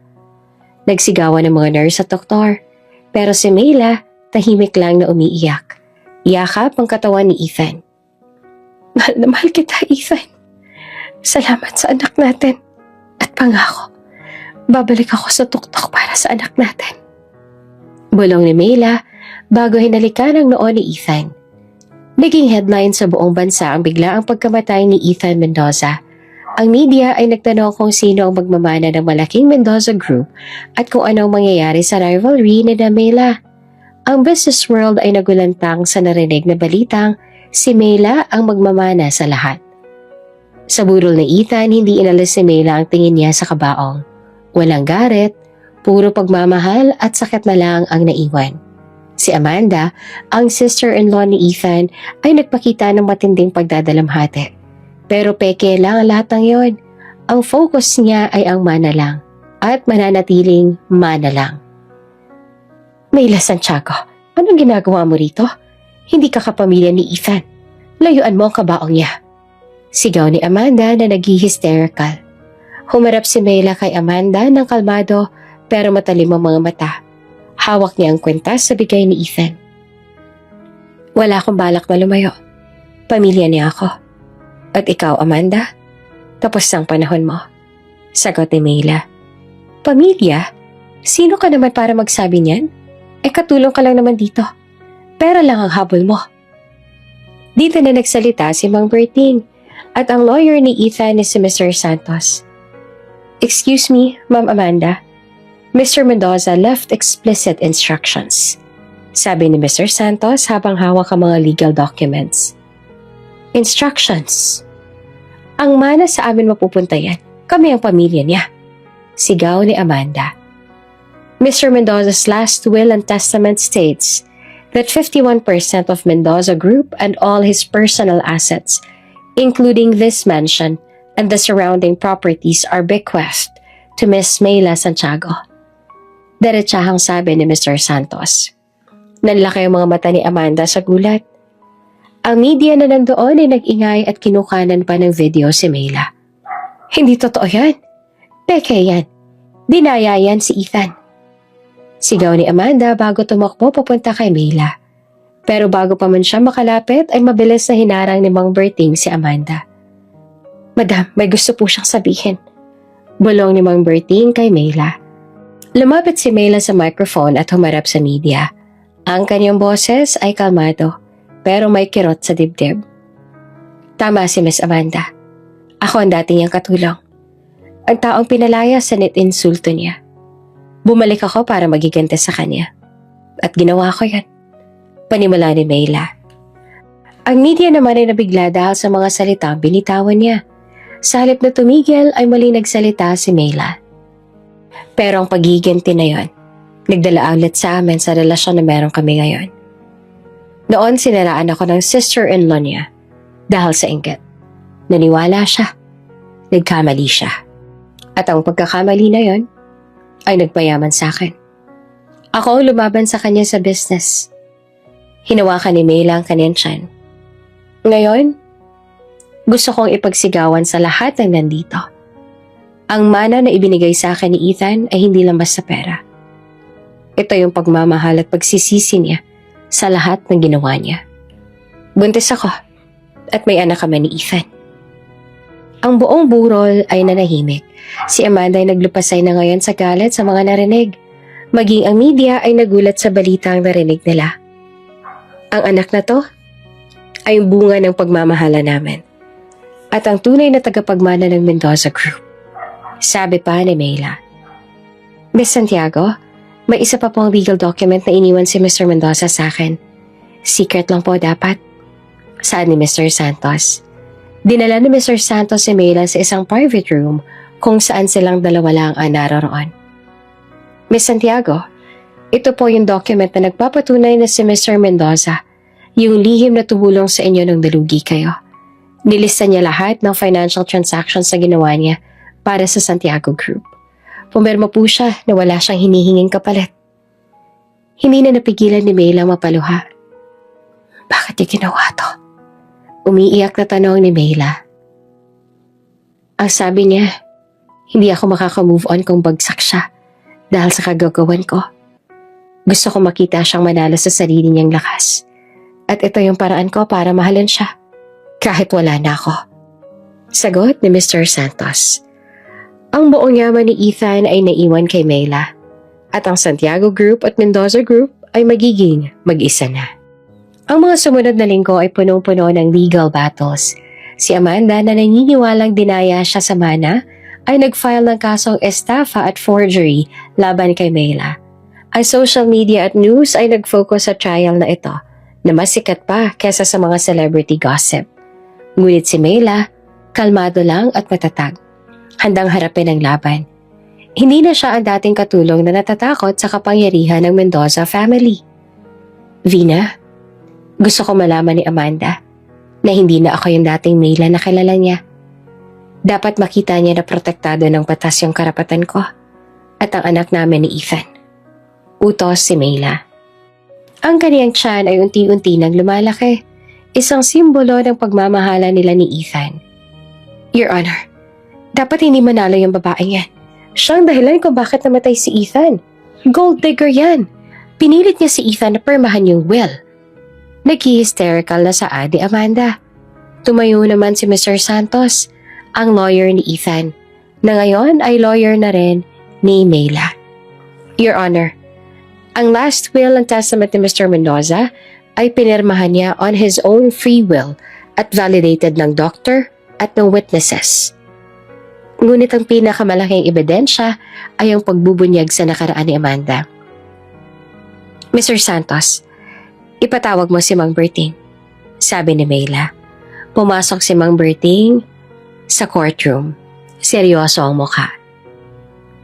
Mr. Berting, pamilyar po ba kayo sa sister-in-law ni Mr. Mendoza na si Miss Amanda? Tanong ni Mr. Santos.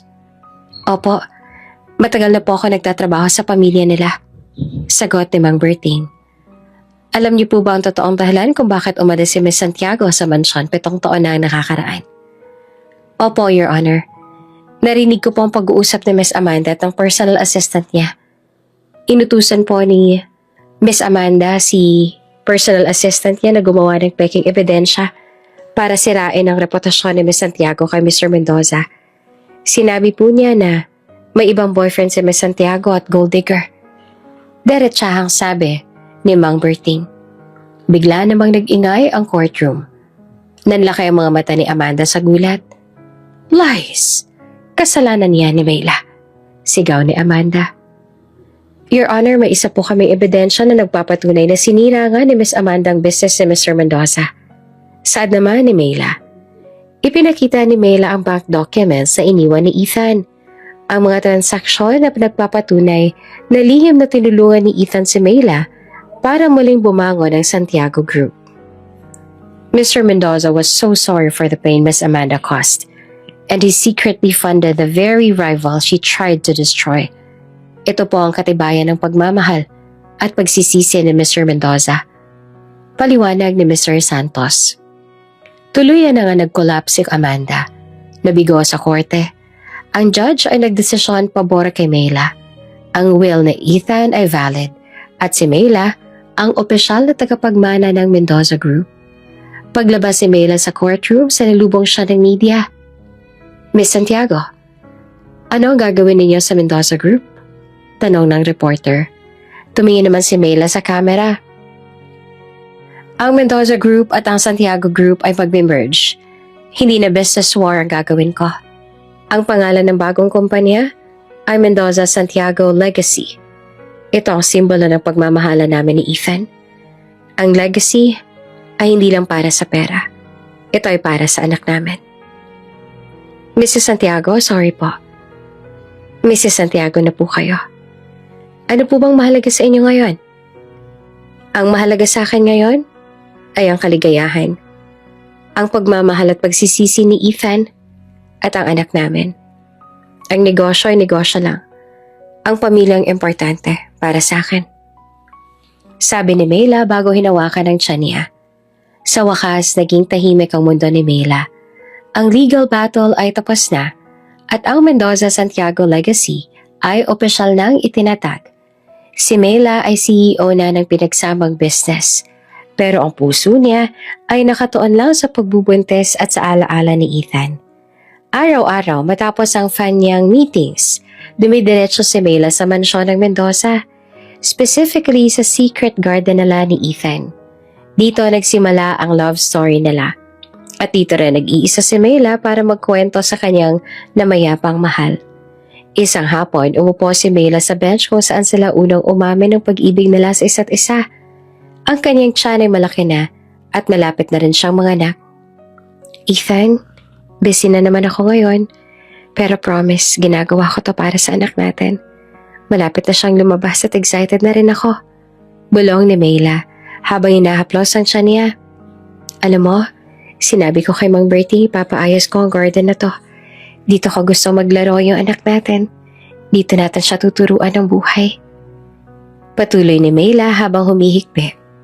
Si Mang Berting naman na personal assistant na ngayon ni Mayla ay tahimik lang na nakamasid sa malayo. Nakita niya kung paano nagmahalan sina Mayla at Ethan at kung gaanong kasakit ang pamamaalam ni Ethan kay Mayla. Isang gabi habang nahihirapan si Mayla sa pagtulog, binisita niya ulit ang garden. Napuno ang isip niya ng alaala ng one-night stand nila sa Milan. Ang halik nila sa storage room sa Batangas at ang huling halik nila sa ospital. Sana pumalik ka, Ethan. Kahit isang beses lang. Gusto ko marinig mo ulit na mahal kita. Bulong ni Mayla habang umiiyak. Bigla namang nakaramdam si Mayla ng matinding sakit sa tiyan pagkatapos niyang huminga ng malalim. Aray, ang sakit. Sumigaw si Mayla. Agad namang tumakbo si Mang Berting upang saklolohan siya ng mga oras na yon. Ma'am Mayla, manganganak na po kayo. Sigaw nito. Dinala si Mayla sa isang private hospital kung saan din nakakonfine si Ethan noon. Sa delivery room, nahihirapan si Mayla pero wala si Ethan na hahawak sa kamay niya. Ethan, kaya ko to. para sa anak natin. Sigaw ni Mela na umiiyak na rin sa sakit. Nasa labas si Mang Berting at nagdarasal. Sir Ethan, gabayan niyo po si Ma'am. Huwag niyo po siyang pababayaan. Saan naman ni Mang Berting? Pagkatapos ng matinding labor, narinig ni Mela ang iyak ng bata na nakapagpahinga sa kanya ng malalim. Congratulations, Miss Santiago. It's a boy. Malusog po siya, sabi ng doktor.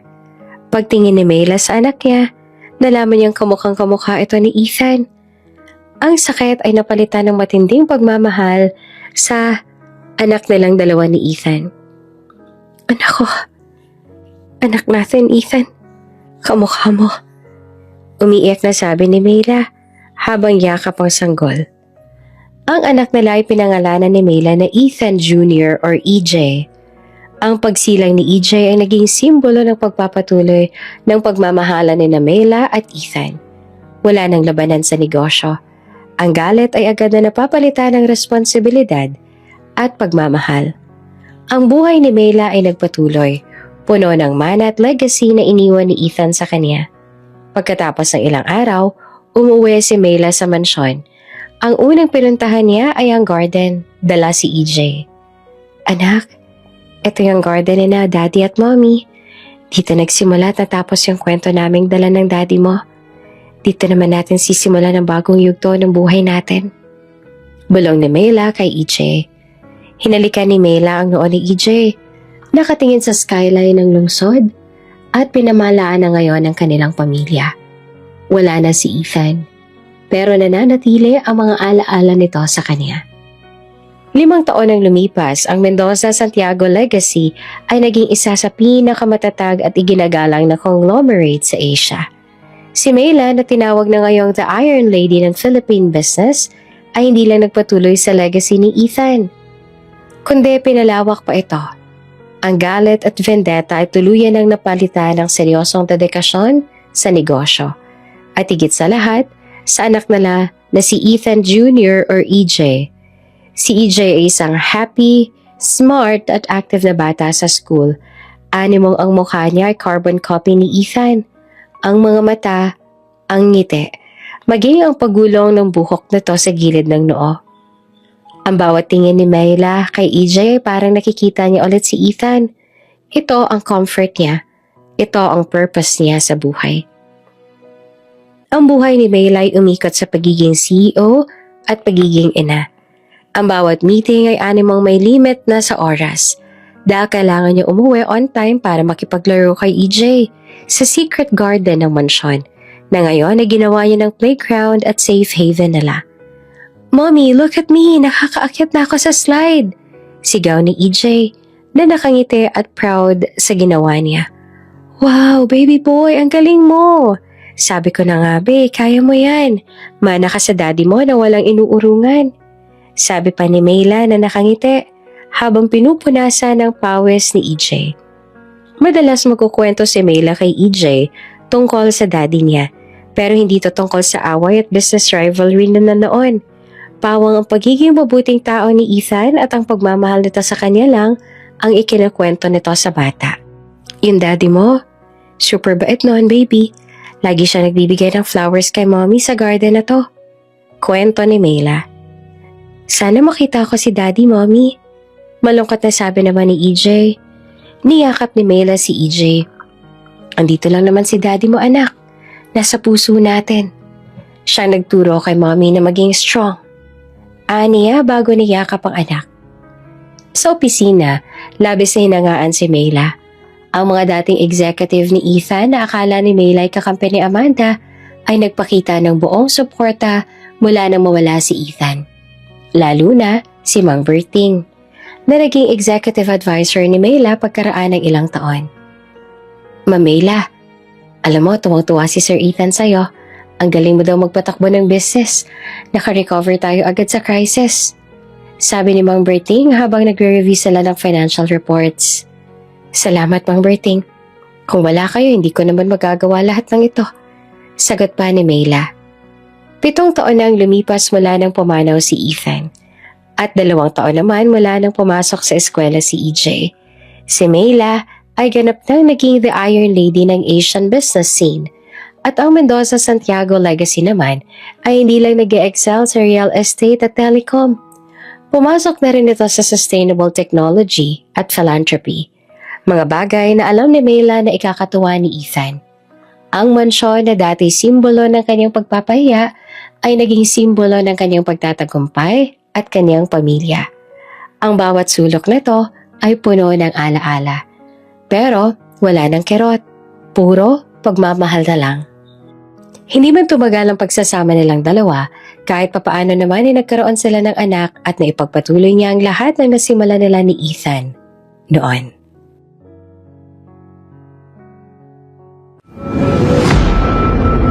Kung bago ka pa lang sa channel na ito, Ate Jane TV, huwag kalimutang pindutin ang notification bell and subscribe button. Sana po hindi naman malaking abala sa inyo ang pagpindot ng subscribe button dahil ang kapalit po nito ay ang pagsuporta para makapag-produce ng mga libreng stories sa mga channels ni Ate Jane. Maraming salamat!